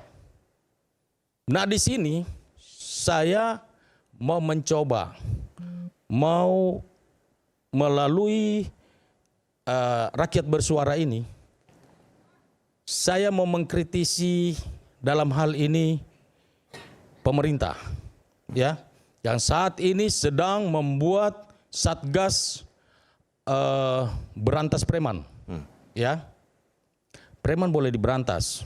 Kami mendukung. Saya bukan saja penasihat di GRIPS, tapi saya penasihat di Garda Prabowo 08 juga, yang dipimpin oleh Bang Fauka, mantan Timawar. Ya. Beliau juga yang jadi saksinya bahwa Bang Haji Hercules ini adalah loyalisnya Pak Prabowo, loyalisnya Pak Presiden. Bukan berarti Pak Presiden membekingi, tetapi mereka ini loyalis. Saya juga loyalisnya Pak Prabowo dari sejak tahun begitu. Partai saya cuma 2, PDI mau berubah jadi PDIP, saya masuk PDIP. Saya ribut tahun 2020. Yang mana itu? Yang di Ponorogo itu. 1996. 27 Juli. 27 Juli. Oke. 27 Juli 98. 98 yang mau berubah dari PDIP jadi PDI jadi PDIP. Kemudian begitu Gerindra berdiri, saya orang pertama yang masuk. Diperintahkan oleh Pak Hercules untuk masuk ke Gerindra. Dan sampai hari ini saya masih anggota Gerindra tetap. Dan Bang Aiman, saya mau sampaikan bahwa Pak Hercules jangan kita lihat saja dari masa kelamnya beliau. Tetapi apa yang beliau lakukan, termasuk ini saya mau sampaikan ini supaya clear, masyarakat Indonesia juga tahu bahwa Pak Hercules ini juga adalah pejuang bagi bangsa ini. Di mana dia TBO, namanya TBO, Tenaga Bantuan Operasi. Dan Kopassus sangat bergantung pada Pak Hercules. Apa waktu itu? Dan ini yang disampaikan oleh Bang Fauka, Jenderal Fauka sampaikan ini. Apa yang dilakukan Pak Hercules waktu itu, Pak? Dia menjaga gudang, dipercayakan gudang, pegang gudang senjata, pegang gudang granat dan peluru. Gudang amunisi. Gudang amunisi. Kalau waktu itu dia mau berkhianat untuk bangsa ini, bisa saja dipanggil Fretilin yang jadi musuh negara bangsa Indonesia pada saat itu. Kasih itu peluru-peluru, habisin ini TNI. Bisa saja. Dan ketika mereka perang, Kopassus itu perang, bapak-bapak TNI itu perang, TBO itu bersama-sama dengan mereka. Fretilin tembak TNI, tembak juga TBO juga. Jadi jangan berpikir, jangan bilang bahwa Pak Hercules nggak punya jasa. Pak Hercules itu punya jasa untuk bangsa ini juga.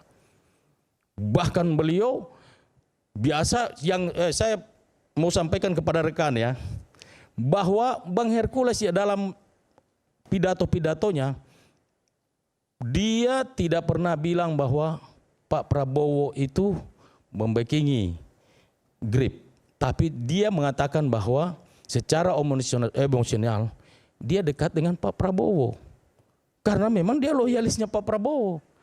Anggota GRIP yang ada 3 juta ini pendukung Pak Prabowo semua. Lalu kalau dibubarkan sama dengan membubarkan ini suaranya Gerindra ini, iya kan?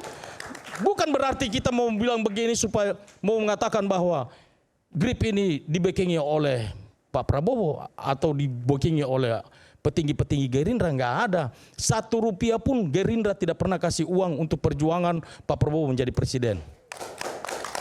1 rupiah pun? 1 rupiah GRIP pun maksudnya?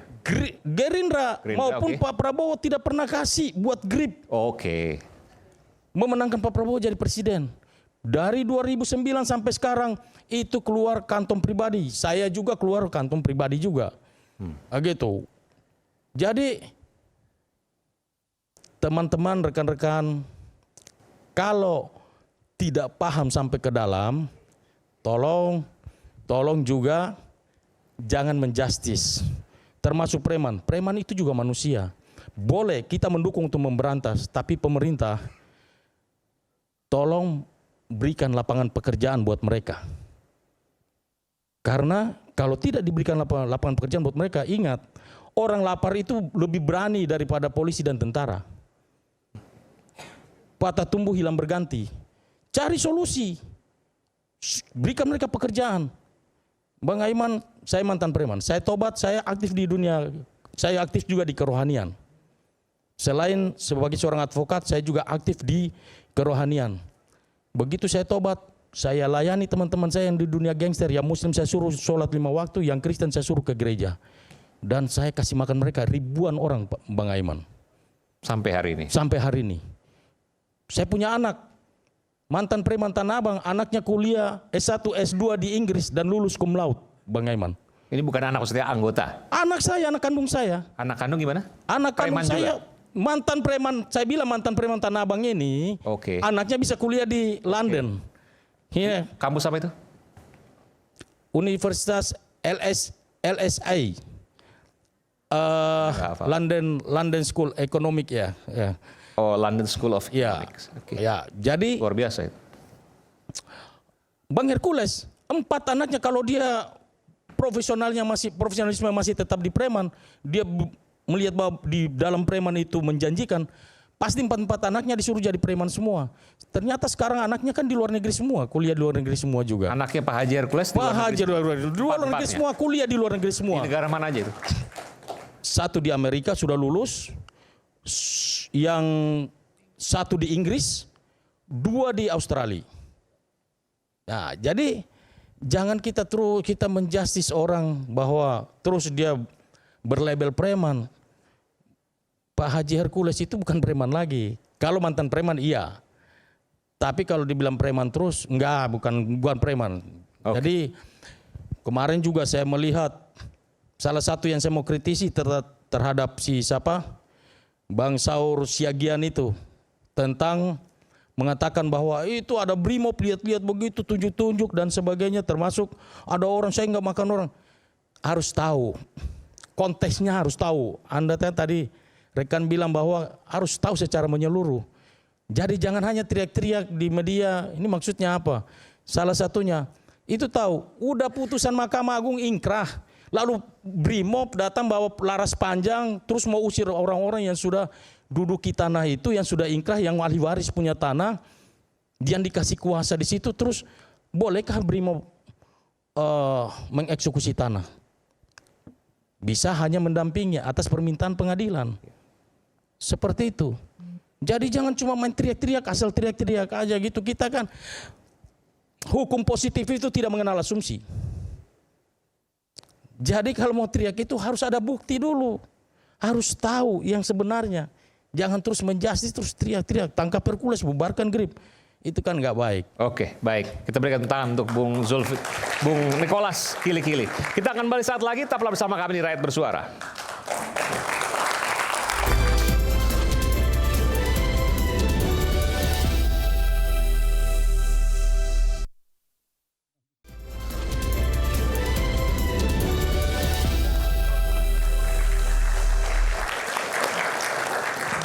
Dari tadi belum bicara, tapi saya ingin sampaikan dulu. Ini pertama kali ya Grip hadir berbarengan di sini. Betul ya Bang? Bang Zulfikar ya? Eksklusif nih sebenarnya malam ini ya. Dan sekaligus menjelaskan. Meskipun juga harus di crossfire, diuji dengan pemikiran-pemikiran lain yang selama ini muncul di media sosial. Karena selama ini kan juga sangat masif di media sosial, terutama Grip preman dan lain sebagainya. Sekarang Anda berusaha untuk menjelaskan. Meskipun ya itu ada hal yang kemudian tidak bisa dipungkiri bahwa masyarakat sebagian masih beranggapan seperti itu. Nanti saya berikan kesempatan lagi. Saya sekarang berikan kesempatan ke Bung Novel Bamukmin. Silakan. Baik. Assalamualaikum warahmatullahi wabarakatuh. Waalaikumsalam warahmatullahi wabarakatuh. Menarik sekali dialog malam ini yang bisa mempersatukan kita untuk sama-sama melangkah ke depan dengan langkah yang positif. Saya pun melihat memang luar biasa apa yang ramai di media ini selalu pasti ada yang dirugikan. Nah di sini lewat Rakyat Bersuara ini insya Allah semuanya bisa diselesaikan karena Grip juga telah memberikan klarifikasi yang begitu luar biasa. Yang mudah-mudahan masyarakat mengerti jangan hanya menjadi korban media-media yang sepihak. Tapi juga harus dilihat media sosial ya, media sosial yang lawannya agar berimbang. Nah, adapun langkah pemerintah kita melihat pasti tujuannya bagus. Cuman perlu juga dikoreksi, perlu juga introspeksi diri. Boleh saja membentuk satgas-satgas yang untuk mengentaskan daripada premanisme, untuk melawan daripada premanisme. Juga ada bahkan ada kepentingan untuk undang-undang ormas ini direvisi. Padahal sudah dari jalannya sudah jelas dari tahun 2013 Undang-Undang Ormas nomor 17. Kemudian bahkan ada Perpu nomor 2 tahun 2017 sampai perubahan yang sudah diundang-undangkan yaitu nomor 16 tahun 2017. Nah, saya melihat harus premanisme ini harus mereka selesaikan dengan sebaik-baiknya. Karena kenapa dengan sebaik-baiknya? Rapihin dulu di tubuh mereka. Karena di tubuh mereka justru preman sesungguhnya itu preman-preman berdinas dan preman-preman berseragam. Ini yang merusak. Karena mereka ada di balik kepentingan yang ingin merusak bangsa karena banyak oknum.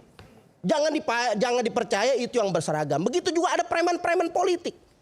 Nah, dalam kesempatan ini Prabowo pasti punya lawan politik. Lawan politik nggak bakalan diam. Mereka akan merongrong terus pemerintahan sehingga bagaimana mereka untuk menguasai negara ini dengan cara yang zalim. Nah, kita juga menjadi korban. Saya di Ormas, Sekretaris FPI DKI Jakarta, jabatan 2009 sampai 2014. Di akhir jabatan saya menjadi korban premanisme berdinas, premanisme berseragam, premanisme yang betul-betul ditunggangi oleh kepentingan politik. Karena kita melihat, kita justru yang tiap hari di FPI kami itu setiap hari melakukan aksi kemanusiaan yang gak pernah berhenti. Kita bangun rumah, setiap apapun kesulitan dari zaman dulu. Kalau Anda buka itu media ataupun YouTube, buka aksi kemanusiaan, paling FPI yang paling terdepan memimpin aksi kemanusiaan. Termasuk saya relawan di Aceh yang tiap hari ketika 2004 saya tiap hari kerjanya hanya mengangkut mayat tanpa dana pemerintah sedikit pun. Artinya kerjaan kita itu memang ada yang tidak suka. Apalagi mohon maaf, kita juga mendukung Prabowo 2014, 2019. Kita yang paling menjadi korban. Kenapa? Karena keganasan politik. Bahkan di depan Bawaslu berapa orang yang mati. Sampai terus dikerjakan oleh oknum-oknum. Karena mereka punya anggaran yang harus bekerja. Ini yang sulit. Ini yang dikerjakan oleh oknum-oknum untuk memenuhi anggaran mereka. Biar mereka ada kerjaan. Nah, anggaran ini yang harus diserap, yang mereka harus kerjakan. Akhirnya timbul kegaduhan. Sebenarnya ada oknum-oknum yang bermain. Karena saya pernah ditawarin 2 miliar untuk bikin unjuk rasa. 2 miliar? 2 miliar oleh oknum polisi. Wah, ini saya baru tahu. Ternyata memang ada permainan. Karena memang ada anggarannya. Unjuk rasa untuk melawan siapa misalnya? Lawan siapa saja, yang penting harus ada kegiatan. Mereka tambah rusuh, mereka tambah untung untuk menggunakan jabatan mereka, posisi mereka, tempat mereka. Itu sangat penting. Jadi ada yang bermain oknum-oknum ini, yang berdinas ini, yang berseragam ini yang paling berbahaya. Dan ini kita termasuk semua korban adu domba. Ada yang bermain di belakang, kita melihat ini gaya komunis ini nggak terlepas. Gaya komunis? Gaya-gaya komunis ini sudah luar biasa. Kita menjadi korban-korban gaya-gaya komunis. Kenapa? Kenapa? Memang adu domba. Aparat dengan aparat adu domba, ormas adu domba, sehingga Indonesia ini dibuat gaduh.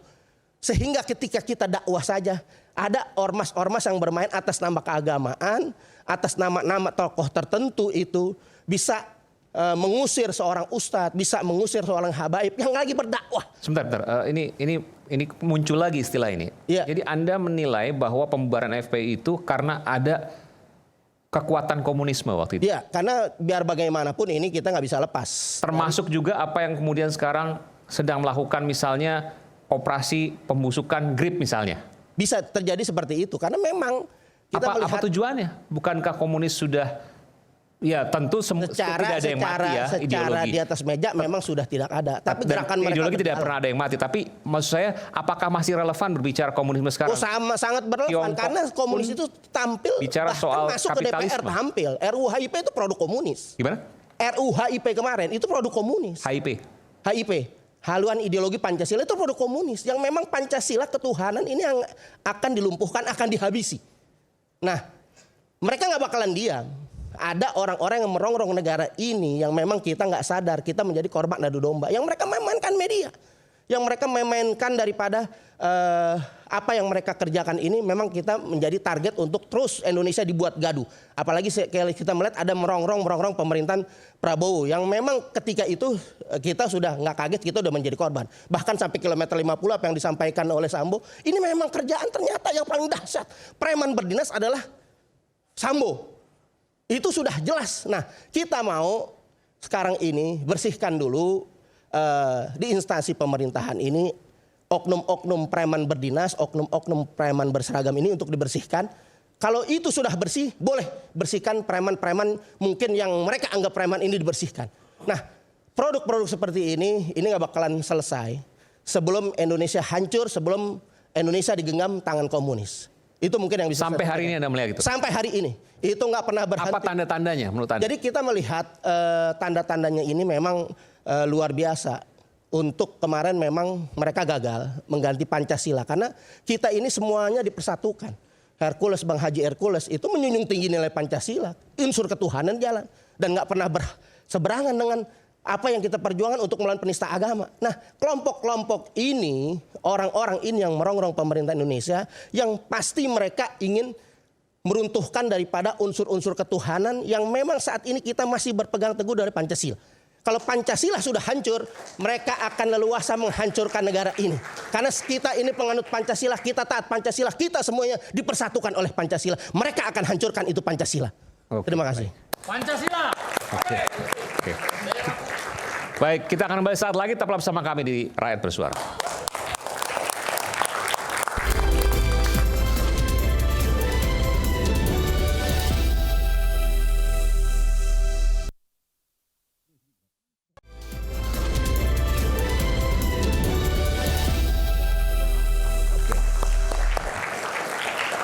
Sampai pada sesi terakhir Rakyat Bersuara, saya akan mulai dari Bung Sunan Kalijaga. Silakan.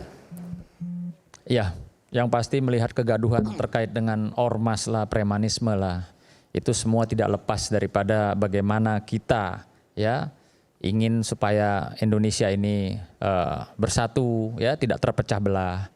Maka mohon izin Bapak Presiden dengan para jajarannya bersama ini kami mohon ya bahwa untuk para ormas-ormas atau anggota-anggota ormas ini diwajibkan untuk ikut sebagai kader bela negara. Bela negara? Bela negara. Jadi maksudnya dididik militer gini? Bukan militer. Bela negara tuh ada edukasi pemahaman terkait dengan bela negara, ada pelatihan softwarenya lah. Gitu. Ya, seperti kalau di Kementerian Pertahanan tuh ada komponen cadangan Angkatan Darat, Komcat. Gitu. Biar sama-sama kita tidak bisa diadu domba oleh pihak, mungkin saja pihak luar ya yang bermain. Karena untuk perang, zaman sekarang untuk perang agresi militer itu sudah tidak mungkin. Kecil kemungkinan lah ya. Kecil kemungkinan. Yang ada adalah yaitu tadi seperti yang dikatakan Pak ini adalah adu domba. Adu domba. Adu domba. Dan Anda melihat bahwa apa yang kemudian muncul di media sosial terkait GRIP adalah adu domba? Ya tidak menutup kemungkinan ya. Karena kan sesuatu yang gaduh, sesuatu perpecahan itulah yang mereka saat ini menonton kita malam ini lagi tertawa. Gitu loh. Berhasil membuat saya sesama advokat jadi berantem, sesama ormas mungkin saling juga ribut ya. Ini betul-betul yang kita harus waspadai. Oke. Maka bersama ini saya mohon ya Bapak Presiden kita ya dan para jajarannya, semua anggota ormas wajib edukasi bela negara. Terima kasih. Sebelum saya ini karena silakan Abang dulu. Tadi mungkin bisa ditambahkan tadi. Ya, jadi memang ada bentuk adu domba, betul? Ya, saya sendiri juga sebagai kader bela negara ya. Bahwa di kader bela negara itu penting juga memang didoktrin tentang cinta tanah air dan juga persatuan dan kesatuan. Jadi benar kalau saran Bang Sunan tadi bahwa semua ormas itu harusnya juga memang perlu dididik terkait dengan bagaimana bela negara. Bagaimana kita mencintai bangsa ini. Karena orang kalau sudah cinta bangsa tidak mungkin akan berbenturan. Tidak mungkin akan terjadi hal-hal adu dombanya yang saat ini kita lihat yang kasat mata. Oke, kalau bicara preman, ya kalau menurut saya, preman yang saat ini kita lihat yang kasat mata yang terjadi di Republik sebenarnya itu adalah koruptor-koruptor. Oke. Itu preman sebenarnya yang harus ditindak, yang harus dihukum seberat-beratnya. Kalau bicara preman yang sekarang berkedok ormas, oknum yang memalak, yang melakukan tindak kriminal, tangkap. Kita kembali tangkap. Tidak ada yang kebal hukum. Ya supaya jangan sampai menjustifikasi ormas adalah preman, preman adalah ormas. Ini harus dipisahkan dulu ini. Supaya tidak membuat masyarakat melihat ormas itu, oh ini preman nih. Ini kan satu hal yang menurut saya perlu disampaikan kepada publik. Bahwa masyarakat berorganisasi, masyarakat berserikat, berkumpul, menyampaikan pendapat. Itu kan dilindungi oleh undang-undang. Lalu kalau ada oknum melakukan tindak kriminal, itu adalah oknum. Maka rekan-rekan saya tadi sampaikan berkali-kali bahwa kalau memang mau tumpas, jangan hanya tumpas ormas GRIP, jangan hanya bawa nama Hercules, tetapi harus semua yang namanya ormas, saudara harus melakukan tindakan seperti yang saudara sampaikan di Komisi 3. Itu harus seluruh ormas. Munculkan dong nama-nama yang lain. Kenapa harus justifikasi harus nama Hercules? Yang sampai saat ini kami belum dapat jawabannya. Jadi saya sampaikan kepada semua masyarakat Indonesia, kita juga harus melihat sesuatu objektif. Banyak media-media hoax. Bahkan kami tadi sudah jelaskan berkali-kali. Media sosial maksudnya? Ya, banyak juga media sosial yang hoax. Sehingga tadi Pak Sekjen juga sampaikan, kalau ada case seperti tadi rekan sampaikan, oh di Depok, kan semua orang mata memandang ini GRIP. Padahal dari organisasi sudah jalan pegang. Mereka ini bukan anggota GRIP. Tapi kenyataannya di publik, orang menjustifikasi bahwa kasus Depok itu yang melakukan pembakaran kriminal itu adalah anggota GRIP. Tadi sangat jelas Pak Sekjen menyampaikan itu. Jadi teman-teman saya, kalau menyampaikan sesuatu ke publik, cek dulu. Mungkin cek and balance ke GRIP dulu sampai benarkah ini anggota GRIP. Karena apa yang disampaikan itu fitnah. Faktanya tidak anggota GRIP. Beliau sampaikan itu dari organisasi GRIP. Hati-hati loh. Kita ini negara hukum, apalagi yang berbicara seorang advokat. Harus berbicara berdasarkan yang namanya atas bukti, ada dasar hukumnya. Jadi saya minta klarifikasi kepada teman-teman yang berdua, kalian mau sampaikan atau tidak, bahwa apakah saudara ada ya menjustifikasi nama Hercules secara pribadi, ya supaya ini jelas dulu di publik nih. Karena kegaduhan ini ada terjadi ketika nama Hercules diminta ditangkap. Ya, yang kedua kasus Depok adalah GRIP. GRIP harus dibubarkan. Apakah GRIP yang melakukan? Kan tadi sudah dijelaskan, Sekjen itu adalah ketua organisasi sebenarnya. Ternyata kan tidak. Berarti apa disampaikan oleh saudara? Ini kan berarti kan berita hoak, fitnah. Apalagi dari pihak kepolisian benar ya, yang menyampaikan bahwa ternyata pelakunya adalah personal, bukan anggota GRIP. Makanya ini hati-hati. Jadi ada hal-hal yang tadi saya sampaikan soal masalah Depok, Hercules harus ditangkap, ini juga harus diklarifikasi. Kami hanya minta kalau memang itu keliru, sampaikan permintaan maaf kepada publik. Karena apapun itu, semua orang di Republik ini equality before the law. Semua orang bersamaan kedudukan di mata hukum. Ya, terima kasih. Baik, terima kasih. Ini closing statement ya? Ya, jadi pemirsa semua rakyat Indonesia, langkah kami ke Bareskrim dan ke Komisi 3 adalah karena kami peduli terhadap negara ini. Itu bukti dari kecintaan kami terhadap negara ini karena melihat banyaknya aksi-aksi premanisme yang terjadi. Yang kami sampaikan ini secara luas ya tentang tindakan perilaku premanisme tidak hanya yang dilakukan oleh perorangan ataupun ormas, tetapi juga kami sampaikan bahwa preman yang menggunakan seragam lalu kemudian pejabat yang menggunakan jasa preman, termasuk advokat yang menggunakan jasa preman. Ya, karena ada juga kan gitu. Jadi semata-mata hanya karena kami peduli terhadap negara ini, ya Karena jangan sampai investasi kita kacau. Jangan sampai orang tidak mau berinvestasi ke negara kita. Karena kenapa? Premanisme juga timbul dari kesulitan ekonomi. Nah, kalau kita tidak ada investasi, tidak ada usaha di sini di Indonesia, bagaimana pekerjaan kita? Banyak yang di PHK. Ternyata di Indonesia juga angka pengangguran juga cukup besar, ya. Nah, maka yang kami minta itu adalah tindak semua pelakunya, ya, pelaku-pelaku yang disinyalir melakukan tindakan-tindakan premanisme.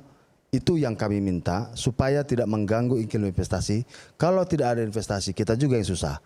Kita juga yang tidak bisa mendapatkan lapangan pekerjaan, rakyat juga, maka akan timbullah preman-preman berikutnya. Demikian Bung Aiman. Baik. Terima kasih. Silakan Bung Nikolas.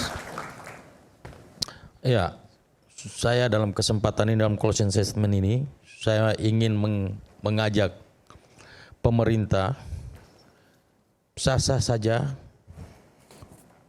membentuk Satgas Pembasmi Preman, dan kami sangat mendukung itu. Tetapi perlu diingat bahwa preman itu juga anak bangsa, preman itu juga manusia. Kalaupun diberantas, siapkanlah lapangan pekerjaan buat mereka, sehingga mereka tidak akan jadi preman lagi. Kalau cuma diberantas, dimasukin penjara, terus setelah itu dianiaya, dipukul, lalu dipertontonkan di televisi bahwa ini polisi berhasil memberantas preman, Satgas berhasil memberantas preman, perlu dikasih apresiasi. Tapi nggak dikasih solusi, dia pasti saya jamin 100% dia keluar. Sekali lagi saya mau tekankan bahwa orang lapar itu lebih nekat daripada tentara dan polisi. Yang kedua, saya pertegas tadi yang Bang Noval sampaikan tadi, bahwa yang perlu diberantas itu adalah preman-preman yang berlindung di balik seragam. Itu tender-tender proyek itu yang di pemerintahan itu harus dibersihkan, karena bridging di depan ratusan miliar, triliunan, banyak. Dia duduk ketawa sementara dia makan uang rakyat. Setiap kali mau tender, bridging dulu di depan, bridging depan. Yang kenyang siapa? Oknum-oknum ini yang berlindung di balik seragam-seragam pemerintah, seragam-seragam kepolisian, seragam-seragam TNI mungkin. Oknum-oknum, saya tidak bilang ini instansi, tapi saya bilang oknum. Karena mereka pegang jabatan-jabatan penting. Ketika mau tender, harus bayar di depan dulu, bridging. Ada juga yang istilah DAKO, dana komando. Nah, jadi saya tahu ini. Kenapa saya sebut ini? Karena saya ini legalnya Pindad. Sekarang saya 8 tahun jadi legalnya Pindad. Sekarang saya nggak jadi legal Pindad lagi. Saya tahu permainan-permainan ini. Ini yang perlu diberantas. Mulai dari DPR RI-nya sampai kepada menteri-menterinya, sampai kepada dirjen-dirjennya, kepala-kepala dinasnya, apalagi di PUPR itu. Itu coba diperiksa semuanya itu, KPK, jaksa segala macam, selidiki mereka itu. Dan masih banyak praktik-praktik itu. Praktik-praktik itu sampai hari ini masih ada. Saya kira itu Bang Iman. Baik, terima kasih. Kalau yang di Pindad juga dibuka dong? Ya? Yang di Pindad berani dibuka dong? Oh, di Pindad saya nggak tahu itu. Karena saya hanya tahu karena saya di Pindad, ya permainan ini, waduh ini sulit sekali. Pindad sering nggak dipakai, kenapa? Karena nggak ada dana komandonya. Oke, dana komando itu maksudnya untuk? Ya untuk pejabat-pejabat yang berkepentingan. Oke, baik. Sedikit dibuka. Kapan kita bicara soal itu? Silakan. Bung. Terima kasih. Kenapa dulu? Saya sepakat bahwa masalah premanisme ini tidak berdiri sendiri dan tidak bisa diselesaikan secara parsial. Premanisme ini terkait, betul tadi yang disampaikan rekan, terkait dengan masalah lapangan kerja, terkait dengan soal penegakan hukum. Jadi yang terutama menurut saya adalah Presiden Prabowo Subianto harus menjadikan momentum ini untuk memperbaiki terutama soal penegakan hukum. Kalau ada kepastian hukum, investor akan masuk. Ada lapangan kerja. Kalau penegakan hukum yang baik, masyarakat percaya terhadap penegakan hukum, premanisme tidak akan laku. Karena mekanisme hukum bisa berjalan dengan baik. Orang punya sertifikat yang tidak bisa memiliki tanahnya, dia akan menggunakan jasa preman. Orang punya putusan pengadilan tapi tidak bisa mendapatkan haknya, dia akan mencari jasa preman. Jadi sangat terkait dengan soal penegakan hukum. Penegakan hukum yang baik akan mencegah premanisme. Penegakan hukum yang buruk akan mempersubur premanisme. Terima kasih. Baik, silakan. Bung Novel, silakan. Baik, kalau kita melihat daripada perangkat hukum, kemudian penegak hukum, itu semua sudah ada berjalan. Cuman tinggal lemahnya ini penegakan hukum. Jangan segala sesuatu berkaitan dengan ormas, dibidik ormasnya. Karena FPI yang paling menjadi korban. Kita nggak pernah melakukan tindakan-tindakan daripada unsur SARA, kemudian merongrong Pancasila, Undang-Undang Dasar, tidak menimbulkan ketakutan, tidak menebarkan ketakutan, merusak ketentraman, ketertiban, itu nggak akan kita lakukan. Karena kita, bagaimana kita ini menjadi pelayan umat. Dan akan kita bagaimana berjuang untuk bangsa ini bisa maju ke depan.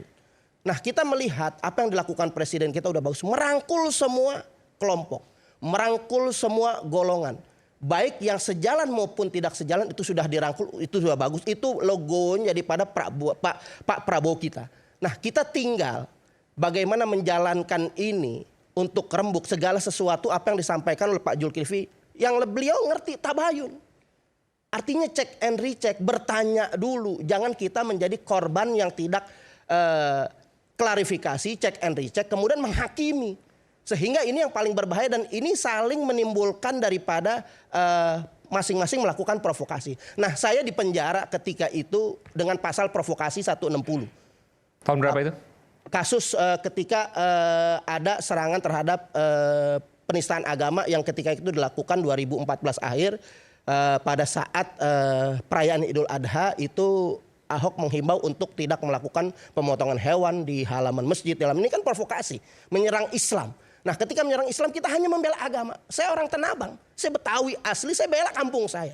Ketika kita bela kampung saya, ketika kita bela agama saya, ada oknum.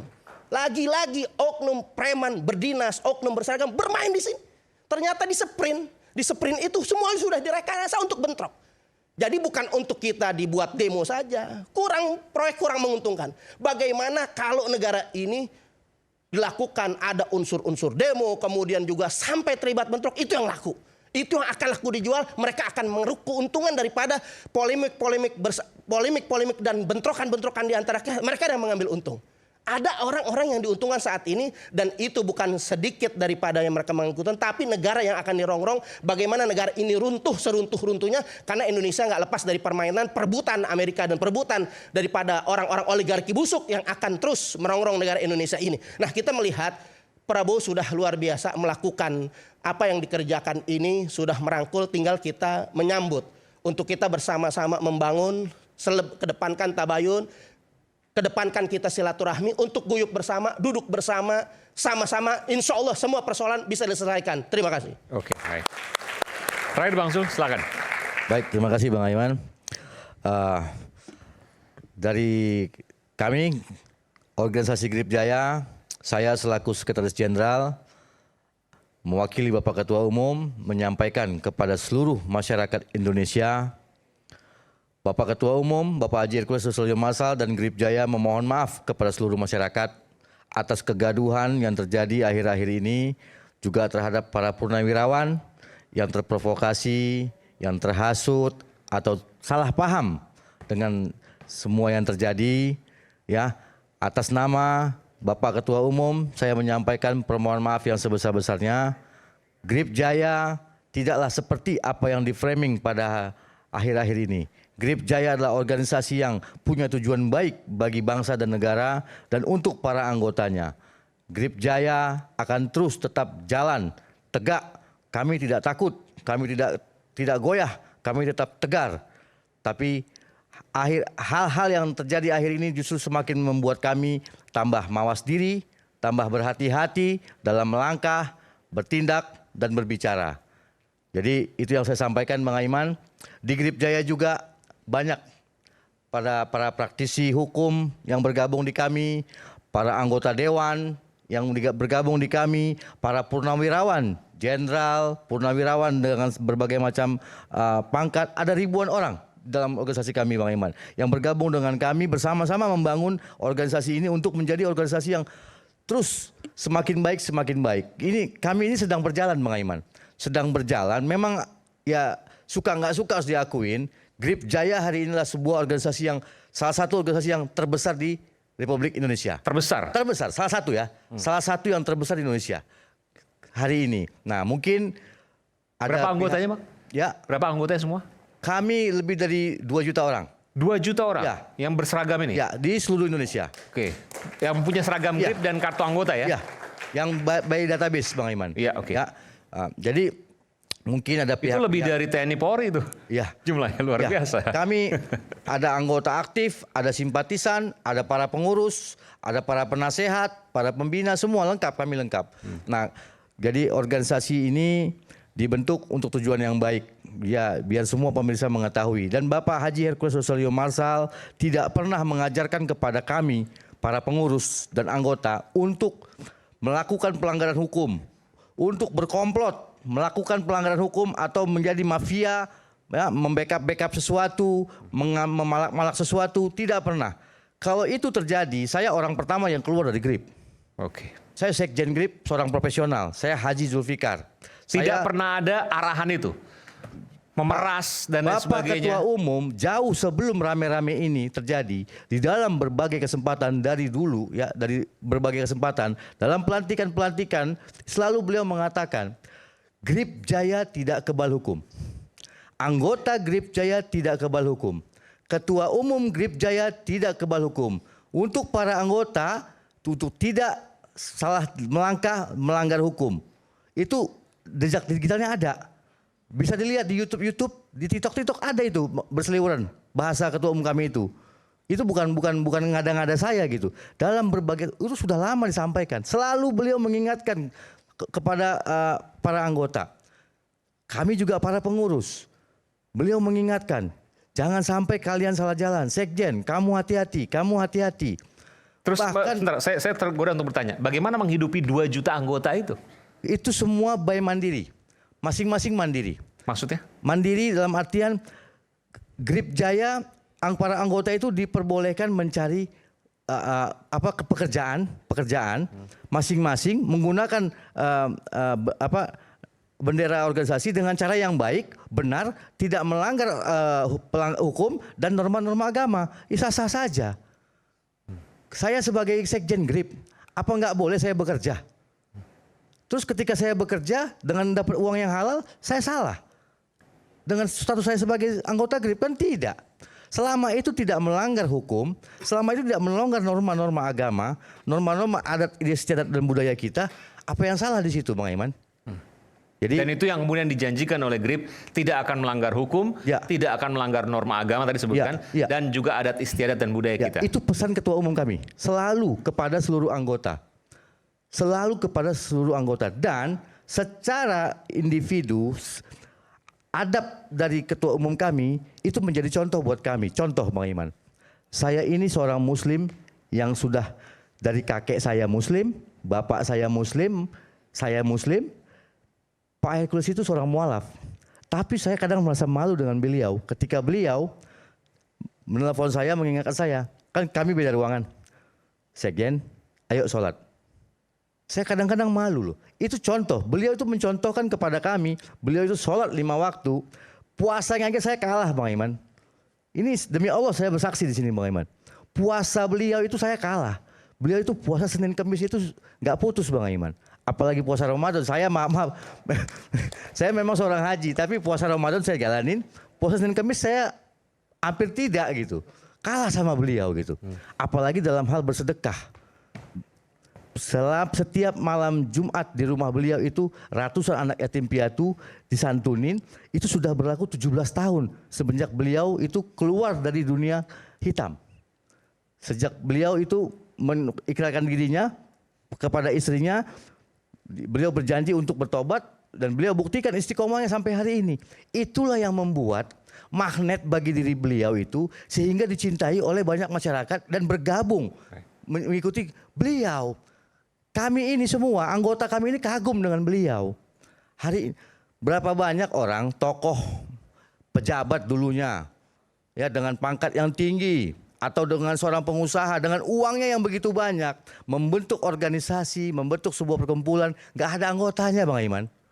Tapi Pak Hercules dengan uang dia yang seadanya, ya uangnya dia ada uangnya. Beliau juga insya Allah alhamdulillah rezeki beliau banyak. Tapi dibandingkan dengan mereka-mereka itu, beliau tidak mengandalkan uang membangun organisasi ini. Beliau mengandalkan emosional. Jadi simpatik daripada anggota kepada beliau. Itulah yang menjadi beliau besar hari ini. Baik. Demikian closing statement saya. Terima kasih. Assalamualaikum warahmatullahi wabarakatuh. Waalaikumsalam warahmatullahi wabarakatuh. Terima kasih Bapak-bapak semua. Dan tentunya kalau kita berpikir tidak perlu ada istilah ormas preman atau sebaliknya preman ormas. Kalau penegakan hukum berjalan dengan baik dan tanpa pandang bulu. Kita simak nanti bagaimana kemudian proses-proses ini ke depan dan kita berharap penegakan hukum di Indonesia semakin baik dan juga kritiknya terhadap penegakan hukum jika memang ada yang tidak baik terus disuarakan. Saya Aiman Wicaksono, sampai jumpa di Rakyat Bersuara berikutnya. Terima kasih.